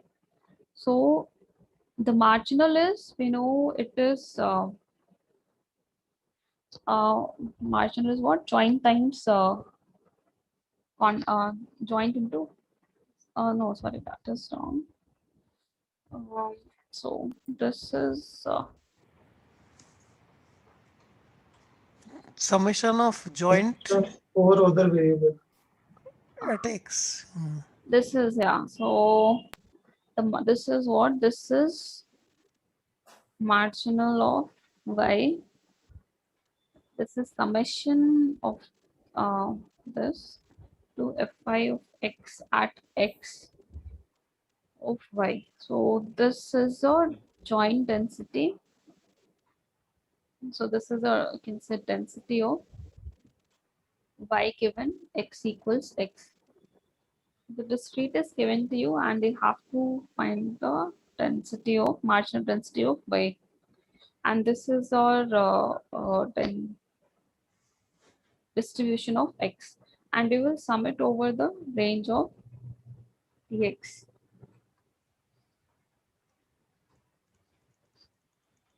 So this is what you will use to find the marginal of y. Thus you can check.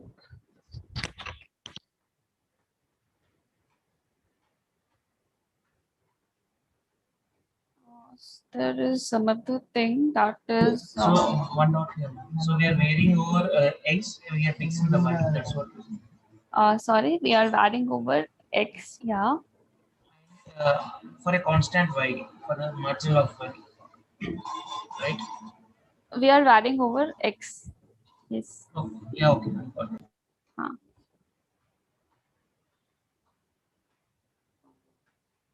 So if Ma'am, could you take example of the marginal? Any example? Marginal of y? example, okay. So let's take x is uniform in 0, 1. And it is given to us that y given x equals 0, let's say it follows normal distribution with mean 1 and variance, let's say point, okay, 0.2. And y given x equals 1 is given to be normal with the mean 2 and variance 0.4. Say this, and we have to find the marginal of y. Let's say we have to find the marginal of y, and we know that this is sum over probability x equals x into fy of given x equals x of y, where x is varying, x belongs to range of dx. So if we split this, and we know that x is taking the value in 0, x is taking the value 0 and 1. So this will be probability that x equals 0 into f of y given x equals 0 of y plus probability that x equals 1 times f of y given x equals 1 of y. Now we have, so what is probability x equals 0 and what is probability x equals 1? So this is nothing but 1 by 2 because x is uniform in 0, 1. Right? So this you can take outside. So these two terms will remain inside the bracket. And now we have to find what is probability y given x equals 0 and what is probability y given x equals 1. So let's find it. So y given x equals 0 of y is what? So this is following the normal distribution with mean mu and variance 0.2. So 1 upon under root 2 pi sigma. Sigma is under root of 0.2. Under root of 0.2 e to the power minus x minus mu. So in this case it is y. So y minus mu. What is mu? 1. Y minus mu upon 2 sigma square. So 1 by 2 and sigma square is 2. This is, sorry, this is square. Yeah. This will be y given x, f of y given x equals 0. Similarly, you can find for y, f of y given x equals 1. And you just plug in the values here. You will get your answer. So ma'am, like this will be like a sum of two normal distributions. So like we can write like the summation will be normally distributed with mu1 plus mu2 and sigma 1. No. You cannot say it is normal distribution. No, Each of them, yeah, here like if you see probability of x equal to 0 and x equal to 1 is half, right? It is coming out.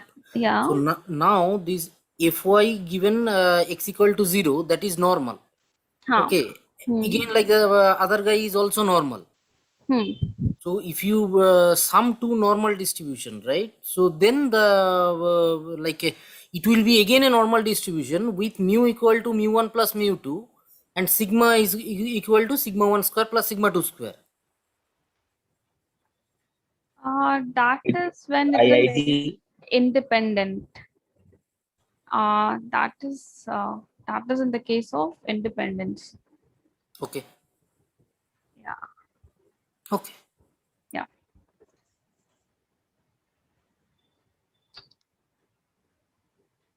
So next is if we have to find probability that x equals x given y equals y naught. So using the base rule, what you can write this as? This is probability that x equals x into if y given x equal to equals x of some so y naught divided divided by by fy of y naught. y naught.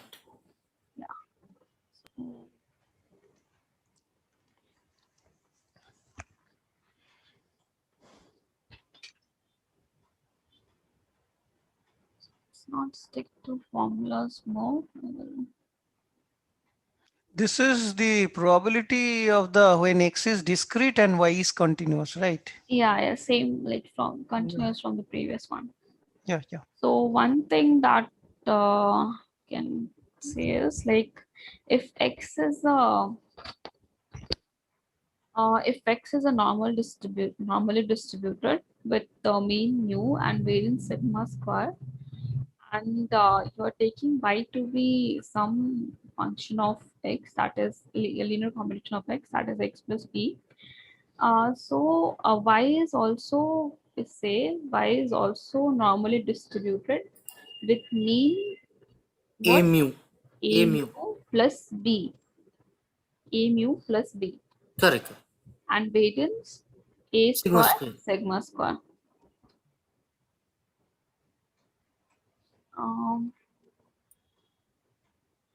Move to the marginal and all. So this was the case when one was okay, one was discrete and other was continuous. Now let's say we have two continuous standard. One confusion Huh? here. This is true when x is discrete and the other one is continuous, but you make x is also continuous. Sorry. In this 3, you write x varies normal distribution mu sigma square, and y is equal to some affine line x plus b. Oh, this I'm not talking about this one. This one. No, in I'm this talking one. any general. In general, I'm talking about. Oh, any general means, yeah. Okay. So let's say your x and y both are continuous random variable. So in order, we'll say the function f of xy will have the joint density function. Again, we have three different conditions. First is f of xy should be greater than or equal to 0. Second is since now we have two random variables, so we'll take double integration. So f of xy dx dy sum over let's say the domain is t is equal to 1. And again the third one that it is piecewise continuous, that will not worry right now. So these are the properties for the joint density function. Now if you have any if you have a support where okay, let's say if I'm saying that you have the two random variable xy, the two random variable xy is uniform in some reason d. If we have some reason, let's say this is your x and this is your y, x is varying from 0 to 1, y is varying from 0 to 1, and if xy is uniform in this d, if xy is uniform in this d, then the joint density function of x and y, the joint density function of x and y is given by 1 upon mod of d, where xy belongs to d, 0 otherwise. This is how we write the joint density function.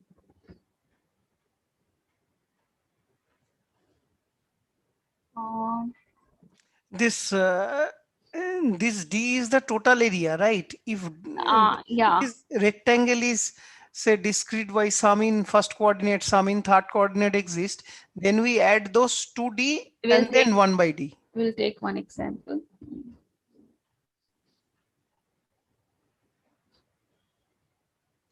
Let's say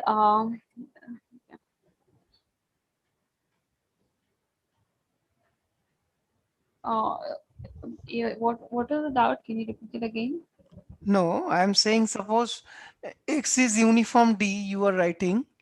So x is varying from 0 to 1 and y is varying from again 0 to 1, that what you have written. Union x is varying 1 to 2, y is varying say 2 to 1, like that. Then this D we calculate by summating those two area, right? Yeah. Like you're saying something like this, right? Like this is 1 and 1 to 2 and 1 to 2, something like this you're saying, right? Right. So if we are saying that xy is uniform in D, so you just find the area for these two, and reciprocal of that will be your joint density function of x and y. So this is how you can find the joint density function. This is only true for uniform distribution. Uniform distribution. So if I'm saying that let's say your D is x comma y, where x plus y is less than 2, x greater than 0, y greater than 0. So what is this? So this, let's say this is your x, this is your y. X is greater than 0, y is greater than 0. So it means this reason. And this is x plus y less than 2. So just plot x plus y equals to 2. So this will be, this line is x plus y is equal to 2. And we want x plus y to be less than 2. It means this area we are interested in, and we are saying, so this is our D, and we are saying xy is uniform in D. So if I ask you to find what is the joint distribution of x and y, so it will be 1 upon what is the area of this, half into this point will be 2, this point will be 2, and this is 0. So half into base. So what is base? 2 into height, again 2. So it will be 1.2, right? So this is the joint density function of a joint distribution of x and y. Yeah. But if it is not uniform, then in that case you will have to integrate. So for example, let's say you have some reason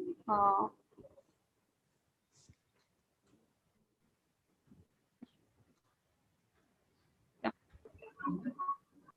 um,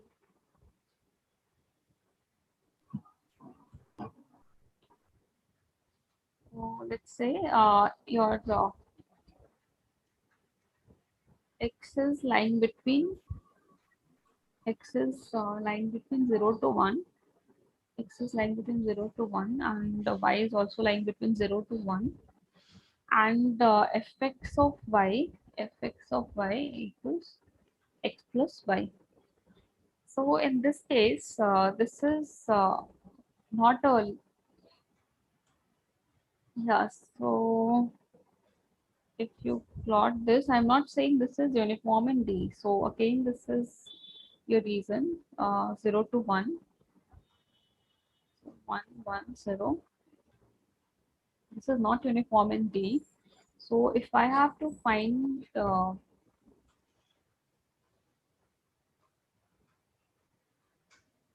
some probability, like in the previous case, if we have to find some probability, we could have directly, I missed one thing here.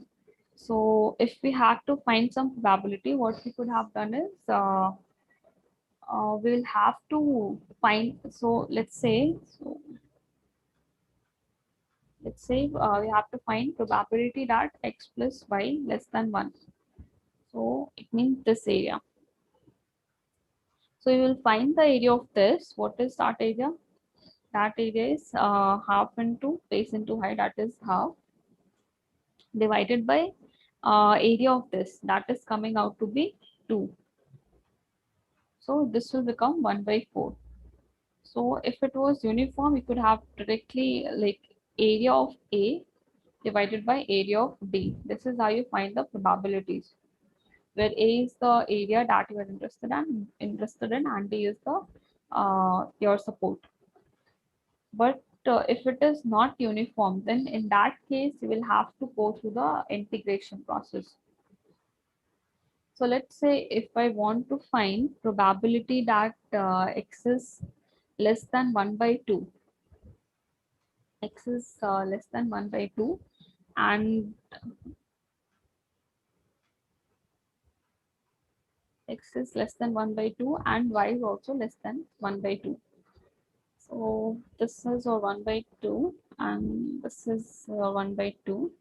So this part. So if you have to find this probability, we cannot directly find the area of this and then divide it by total area because it is not uniform. It is not given to be uniform in the reason D. So we will integrate it. So since it is a double, two random variables are involved. So fx of xy is equals to, so fx of xy, that is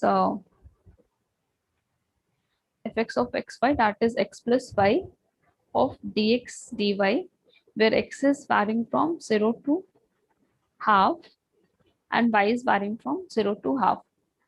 So I think you can do the integration after that. So just integrate it. I hope you must not be familiar with integration now. So you can just do the integration, you'll get the answer. Ma'am, there was one problem in quiz. Uh-huh. Like this joint distribution was given, but the range of one variable was specified. I've seen solution that, but in that case, it was to be solved considering that range only. I'm not able to recall that. That was a particular problem. The quiz problem. Yeah, quiz problem. Which question was that? I'm not able to recall. Actually, I was searching for that question also, but I'm seeing only question 1 solutions in the quiz solution section. Quiz 2 is not there. Is it there on the portal? That is not on the portal. Question 1, quiz 2 is there. Okay, wait, I'm seeing that. Ma'am, you please solve. I will tell you just a moment. Okay, yeah.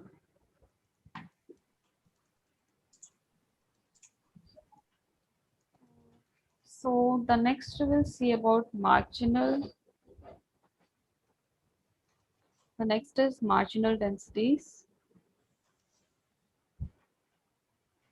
So, and also in this area dividing principle only applicable when the it this is is reason is uniform. Yes.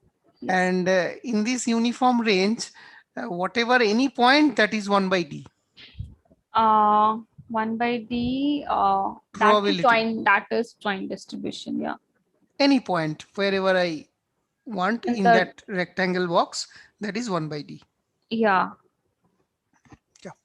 Okay.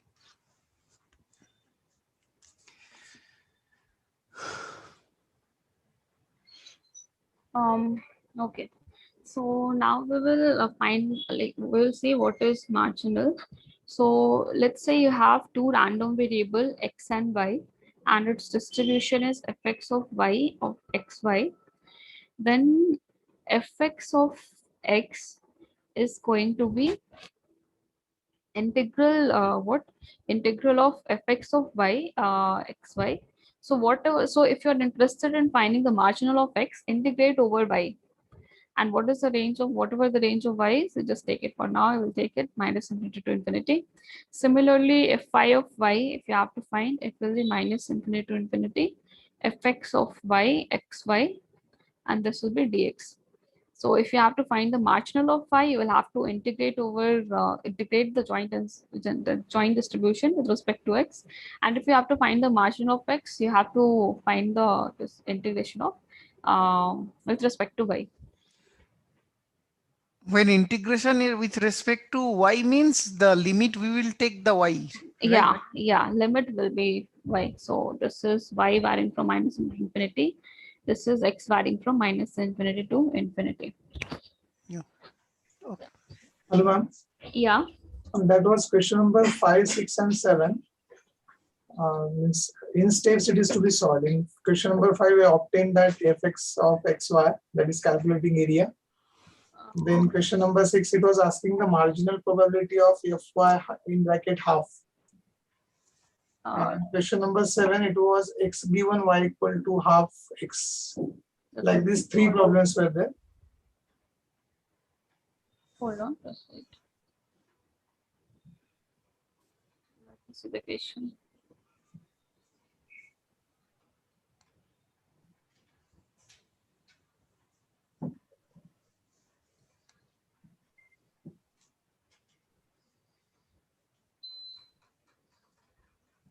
Question 6, 7, 8, sorry. That information is already provided. PDF is given.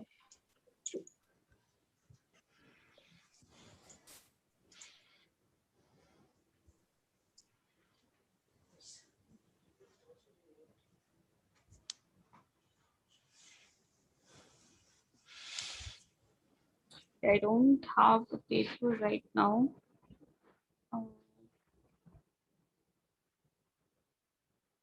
Okay, I will come to that half at the end. I'll have to look for the question. We'll see in the end. No problem.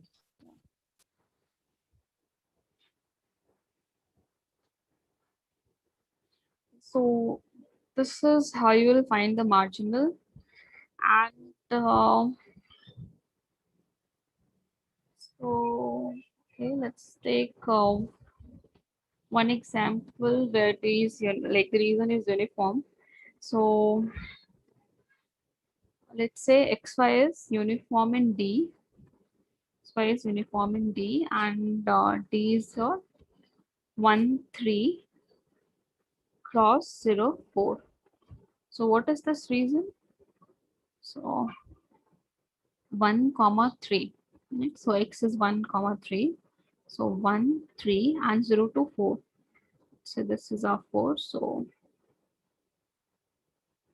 this is our reason. So this is our reason D. And what is the area of this? Area will be 2 times 4. Right? This is 1 by 8. So fx of y is 1 upon 8. Now, if we have to find the marginal of x, fx of x, so we are fixing an x, we are fixing an x, so this is some x. So the marginal that we will get is, so this is like, you can directly also find, but if you have difficulty, you can use the formula. So this is between x is between 1 to 3 and it is uniform. So this will be just 1 upon b minus a. So 3 minus 1, that is 2. If you use the formula, if you go through the formula, so fx of x will be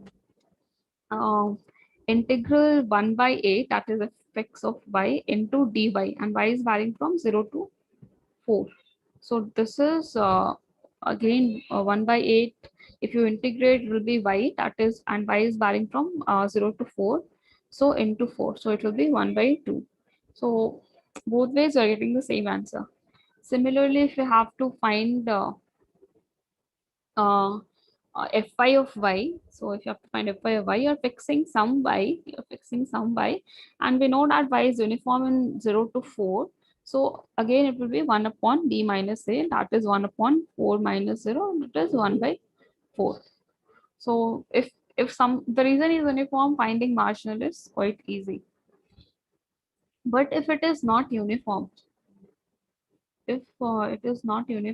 then in that case, let's take this example itself, where fx of xy is x plus y, and if we have to find the marginal of x, so fx of x, then in that case what we'll do, we will integrate our fx of y, that is x plus y, with respect to y, so dy. And what is the range of y? So y is varying from 0 to 1.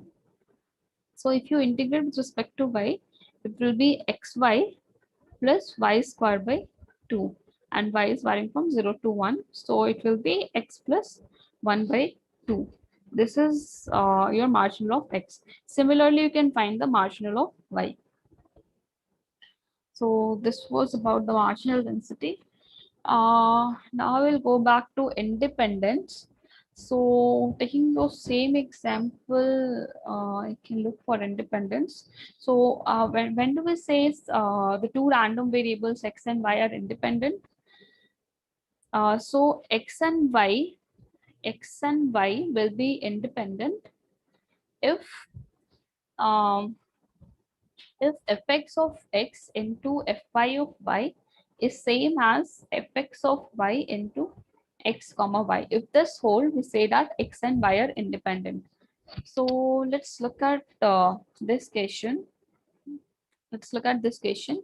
So here fx of x is what? Fx of x is 1 by 2 and fy of y is 1 by 4. So if you multiply, you'll get 1 by 8, that is equal to fx of y. So we say this is independent. This is independent. Now look at this question. So we got fx of x to be 1 by 2. Now let's find fy of y. So if you find fy of y, again you will get y plus half. In order to check whether it is independent or not, you will have to just erase some part. So you'll have to check whether the multiplication is equal to x plus y or not. So if you multiply y, if you find this, so y into y plus half into x plus half. So this is not, this if you solve it, it will not come out to be x plus y. So we'll say this is not independent. Not independent. So this was about the independence. Then we have a conditional distribution. So let's see it here. We have conditional density. Conditional density. So let's say x and y have the joint distribution fx of y of x comma y. So similarly, as we used to do in for the discrete case, so what was the relation between the joint, marginal, and conditional in case of discrete? It was joint equals to marginal times conditional. Similarly, in the continuous case, you will write the joint density is same as marginal density into conditional density. So it is fx of y times xy. This is joint density. This is equals to fx of x times fy of x equals x of y. And this is also same as writing fy of y into f of x given by y equals y of x. So both are same. So this is how you'll find the conditional distribution. Now let's take some example.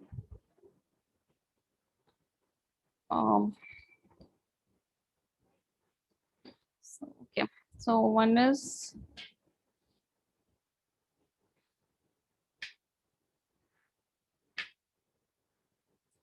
so let's say this is a x, this is a y, this is 0, 1. Let's say xy is uniform in D. This is your D, and we want to find the distribution of y given x equals a. So this is our x, and let's say x equals a is given. So the distribution of y, if x equals a is given, the distribution of y will again be uniform. Since this is uniform in this will again be uniform in 0, 1. Y will again be uniform in 0, 1, where a is varying from 0 to 1. Similarly, if we have to find y of distribution of x given y equals b, so let's say this is sum b, y equals b.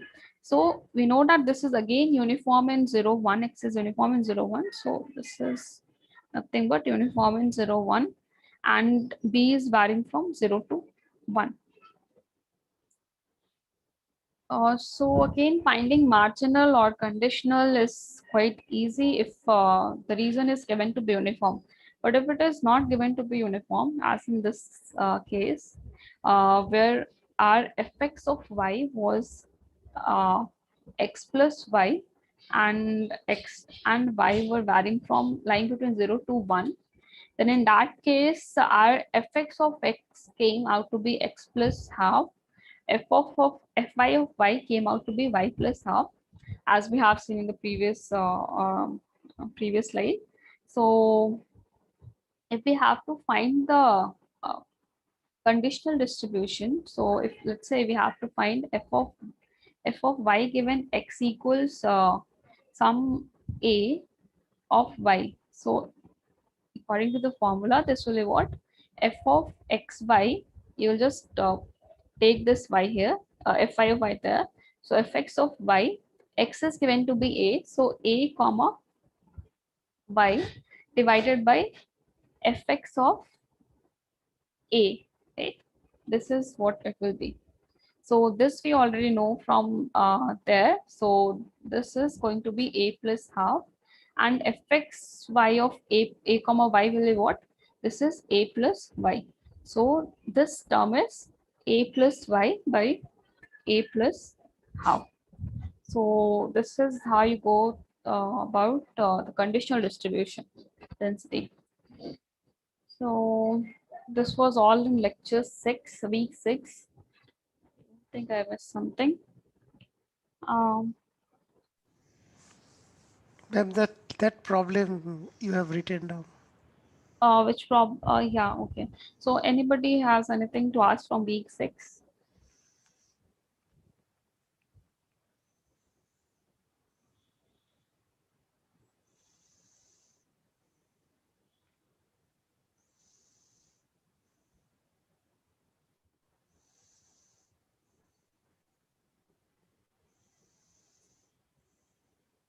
Okay, I don't think so. So okay, I will take your question.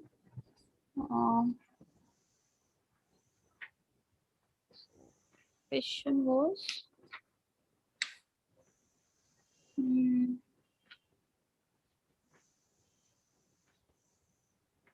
Oh, I forgot where I wrote.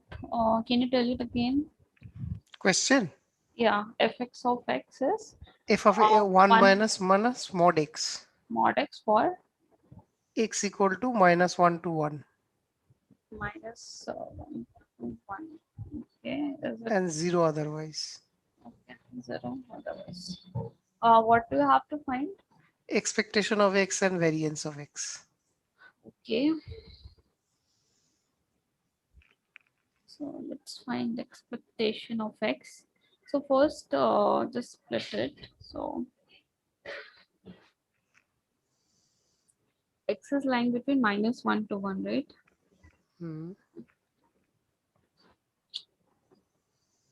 So if x will lie between, minus 1 to 0, so x is taking the negative value. So this is, so x will lie between 0 to minus 1. X will come out to be negative, right? So you will write it as 1 minus x. Sorry, 1 minus of x, that is 1 plus x. But if x lies between 0 to 1, x is taking the positive values. So mod of x will be 1, will come out to be x. So this is again 1 minus x from 0, this is 1. So because we know that if we have a function fx of x to be mod of x, so this we can write it as x if x is greater than or equal to 0 and minus x for x less than 0, right? This is what I have used here. Okay. And 0 otherwise. So okay. So now if you have to find the expectation of x, so now we have two different intervals that we'll have to look to.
Yeah, so expectation of x is what? X of f of x. Yeah. X times the PDF. Yeah, so now we have two different terms. So x time 1 plus x will take for x lying between -1 to 0 plus x time 1 minus x dx from 0 to 1, right? Now we solve, just solve it. So -1 to 0, x plus x squared dx plus 0 to 1, x minus x squared dx, right? So this will be what? This will be, if you integrate, what you will get? X squared by 2 plus x cubed by 3. It is varying from -1 to 0 plus x squared by 2 minus x cubed by 3 varying from 0 to 1. Just solve it, you will get the expectation. Similarly, you can find the variance of x. So in place of what? So in order to find the variance of x, what you'll have to find? You'll have to find expectation of x square minus expectation of x whole square. So whatever expectation of x you'll get from it, just put it here and then find expectation of x square. So in place of x, just replace it by x square. You will get your answer. Okay. Then here catch is the splitting of the mod function. Yeah, yeah.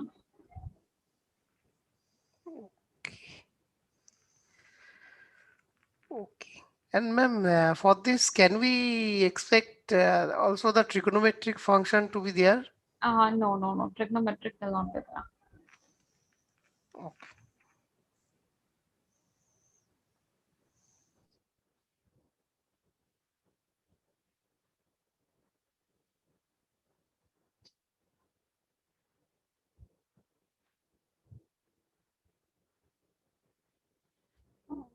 So anything else? So most of the part will be covered from after week 7. Try to study properly. In the same question, if we have been asked to find the CDF. A CDF of what? This thing in the same problem, if they want to how to calculate the CDF. So see, just use the formula. No? What is fx of x CDF? You'll have to integrate fx from -infinity to x. So you can find it. So it will be what? Fx of x dx from -infinity to x, right? This is your fx of x. Now for different intervals, you write your fx and just integrate it. You will get your answer. That means 1 from -infinity to -1. -infinity to 0 and then 0 to 1, because there anyways it is 0, right? So -infinity to 0 and 0 to 1. It will come same thing, only x is not there this time. Then again we have to write the mod x, or I will write this you 1 plus write, x. you can write this. When the interval will take -1 to 0, I will write 1 plus x. Yeah. 1 plus x dx, right? Yeah. Okay.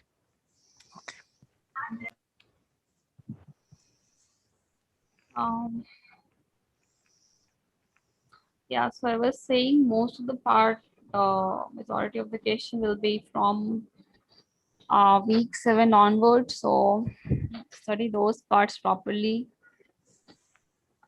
Till there you have already covered in quizzes before, week quiz 1 and quiz 2. So most of the focus will be from week 7 onwards. So from 1 to 6, can there you is no question. Questions. Say it again, one by one. Ma'am, can you discuss the quiz question?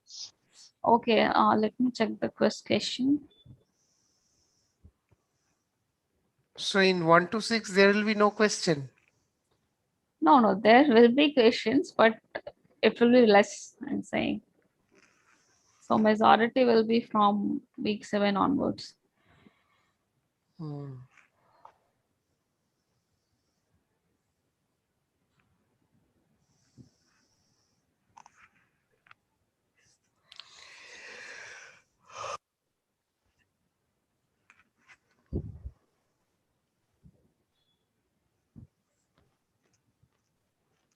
Which quiz you're talking about? Quiz 2, right? Ma'am, Quiz 2. second quiz, afternoon session. Yeah, wait.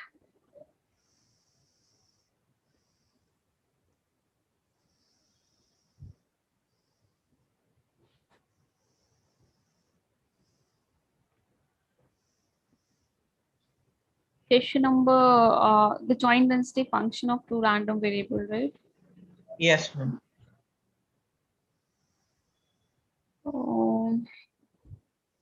What is the doubt there? What is the doubt?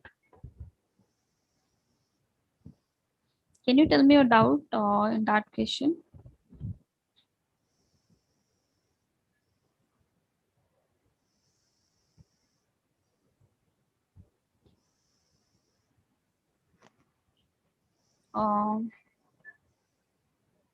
What is the doubt? Can you tell? Yeah. Ma'am, in 11th question, second part, why we are taking y to x there? Why are you taking y to x there?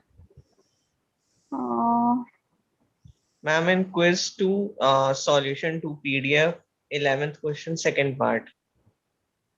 11th question, second part, probability. Ma'am, 11th question, second part. Yeah, where you have to find probability x greater than y. Yes, ma'am. Okay.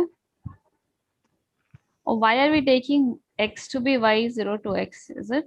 Yes, ma'am. The internal, like y is from 0 to x. So why y from 0 to x? Why not y from 0 to 1 as given in the question that y lies between 0 to 1? Okay. Yeah. So this was your support.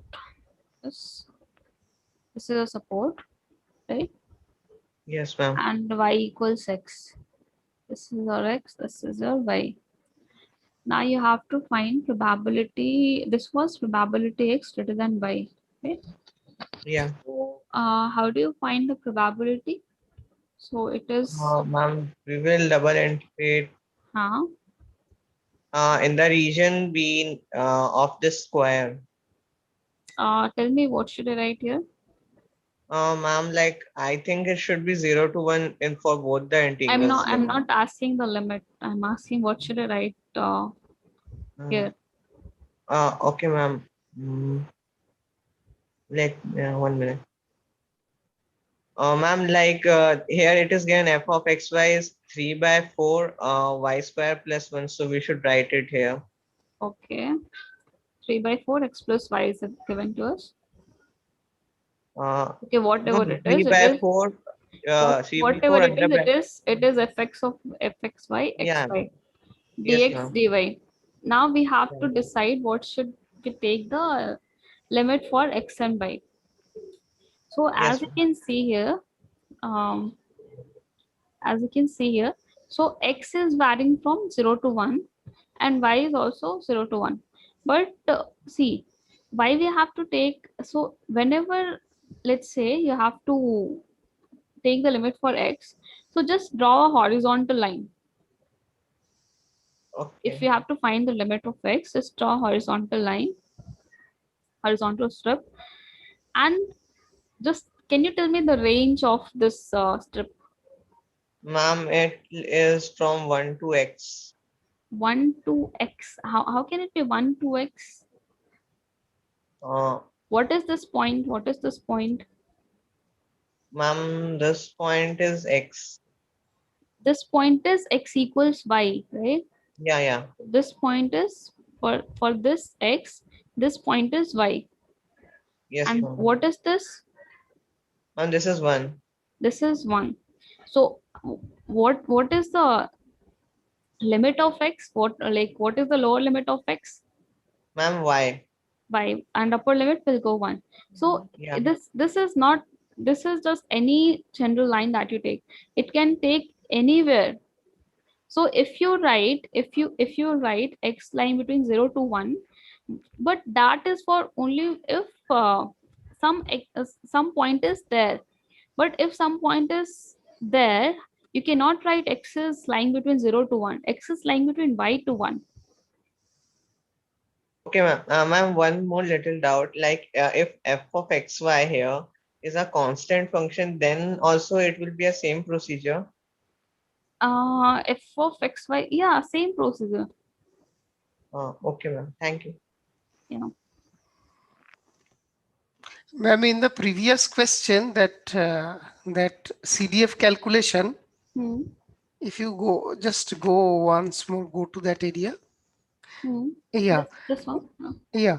When we are calculating CDF, for CDF is the cumulative function, right? I am keep on adding. Yeah, yeah. So when I am calculating my f of x, my capital F of x for 0 to 1, in that time, from -1 to 0, this also I have to add, right? What do you have to write? Add? Suppose I have been asked to find the CDF of this function at x equal to 0.5.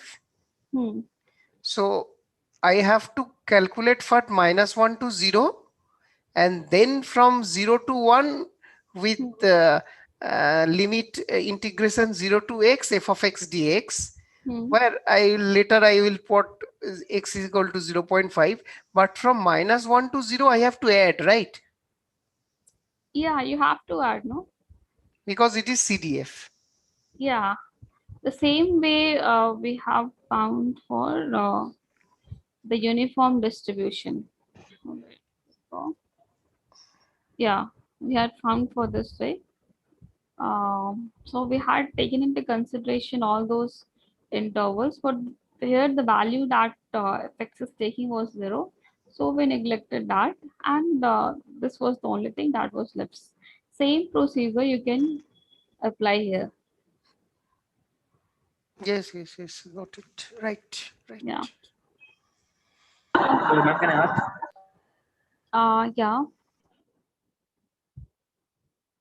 Yeah, Priyanshu.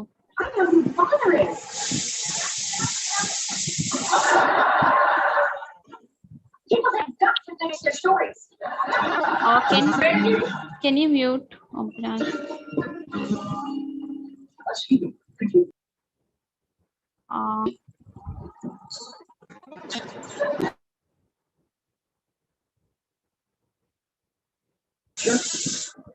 Do you have any doubt, Priyanshu? There is so much noise. I couldn't hear anything.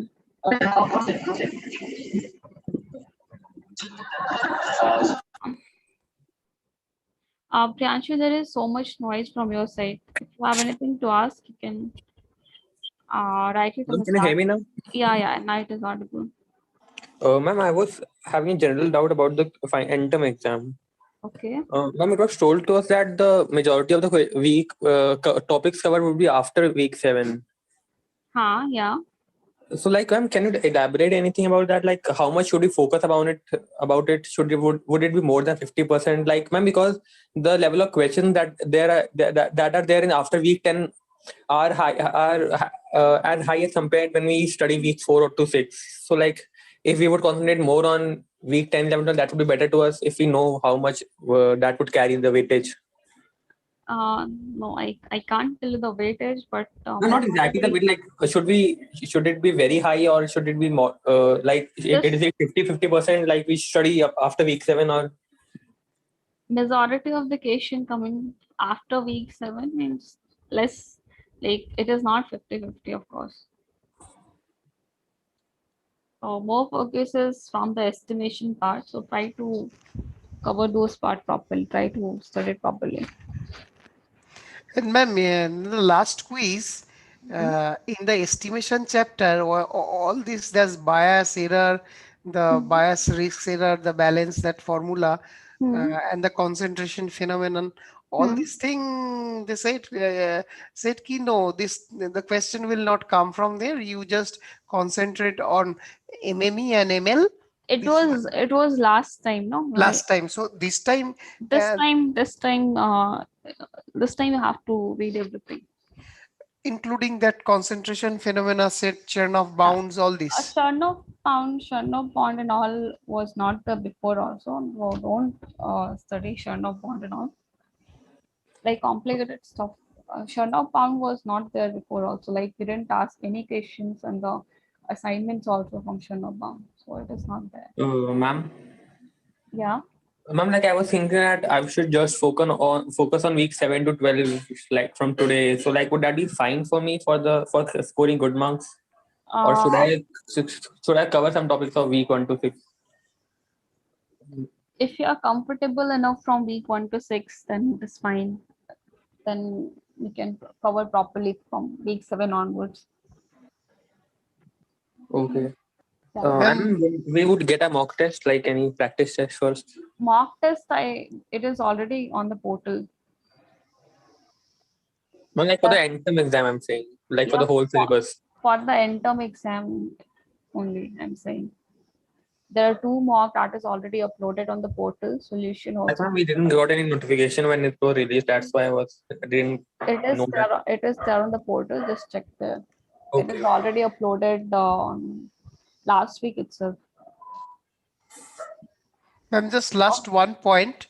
Okay. One point just in small. Always this is confused me in particularly for the CLT and your Chevy's formula that sometime we take x bar minus c and sometime we take s minus c because that n divided by n means sample population versus sample. This always confused. Will you please just clear once more?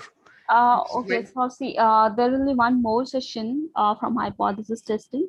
So sir will be taking the session. So but sir won't discuss anything, but sir just giving some problem and we have to go through like that. Okay. So sometimes your doubt is sometimes we take x mod of x bar minus mu. Your whiteboard is not available. Okay.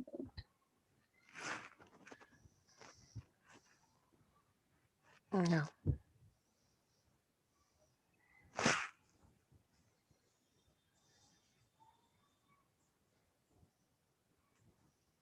Yeah, tell me. In CLT, say CLT, we are taking this x bar minus c, mod of x bar minus c greater than delta. This is for means Chern boundary. Probability of this is less than. This is not c. This is expectation of x bar, that is mu. Expectation of mu. Sorry, expectation means x bar minus mu. This is probability of this is say less than equal to variance y, variance of x by this delta square. Yeah. Here this when I writing x bar here, this x bar is the sample mean, right? X bar is a sample mean, yeah. So instead of x bar, if I write just some s, okay, then this is the confusion area. Sometimes we use s, sometimes yeah. Why do you want to write s? So it means you also want to write s here. Ma'am, there was a similar problem in quiz. There was given s, you needed to convert that into x bar. So unless you divide it by n, you are not getting to this formula. What problem was that? And there was one quiz problem was there. Okay. We call it, and there was need to divide by n. Then only that. But what is the doubt? I didn't get your doubt. I also didn't get it out. He was asking something else. Not your Sumit. What was the doubt? My doubt is in this formula, is it correct? This is correct, yeah. But this variance of x, it is the sample variance or population variance? this is not x, this is variance of x bar. So if let's say we have some samples x1 to xn from and they all are let's say they are all are coming from the same distribution x, where the distribution where the mean of x is given to be mu and variance of x is given to be sigma squared. Then if we write the sample mean x bar, then its expectation of x, it will come out to be mu. You can try to prove that, and variance of x bar will come out to be sigma squared by n, right? Yeah. But what you're saying is s, right? What is s? S is x1 plus x2 plus xn. So if you want to find expectation of x, what it will be? What it will be? N times mu. What will the variance of s? Variance of s will be sigma square by n. not sigma square by n. Why it should be sigma square by n? Because you n are sigma writing square. N sample sigma variable. square. Yeah, it should N be sigma n square. yes, it should be n sigma square. See, like in the first case, like when you are saying that probability of x bar minus mu, right? So x bar is that random variable. So that is the reason it is going Yeah. variance of Variance x of x bar. bar. And Right. variance of x bar is sigma square by n. Got it. Right. N sigma square. Yeah. So if your random, in this case your random variable was x bar, and that is why you're taking the variance to be x bar, variance of x bar. But if you talk about the variance of x, so variance of x is n sigma square and expectation of s is n mu. So accordingly this will also change random variable. Oh, So in that case, if you want to convert, if you want to convert this, you'll have to divide it by n. Like if it is x1 plus x2 plus x1 is given, minus I think there are plenty of examples in week 7 like this. now in this in the same thing, if I use this summation s is equal to this thing, then this formula I will write probability of s minus n mu mod of s minus n mu is greater than delta, which is less than n sigma square by delta square, right? Yeah. This what I write. If I use instead of x bar s minus n mu, and if I use x bar, then this. Yeah. Okay. So it is not this x bar minus mu means sample mean versus population means the difference of this greater than delta. And now we are writing s minus n mu.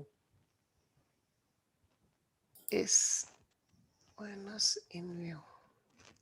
See, essentially any variable, random variable, deviation from the expected value of that random variable greater than delta. That is the notion of that x bar minus mu greater than delta, right? But s is here summation, right? It is not fixed. Whatever it is, that is a random variable. You can discuss this in the week whenever week 7 to 9 slot is there for a reason. You can discuss it there. It's 10 o'clock now. Okay. Yeah. So there will be revision session for week 7 to 9. So we can discuss it there. Okay.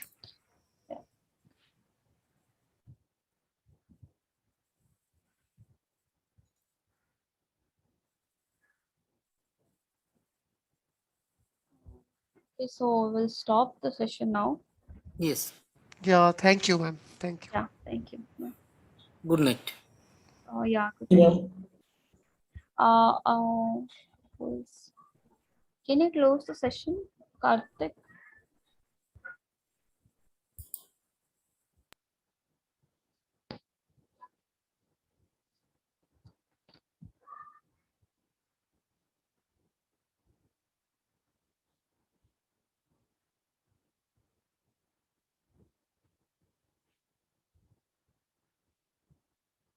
Karthik, can you close the session?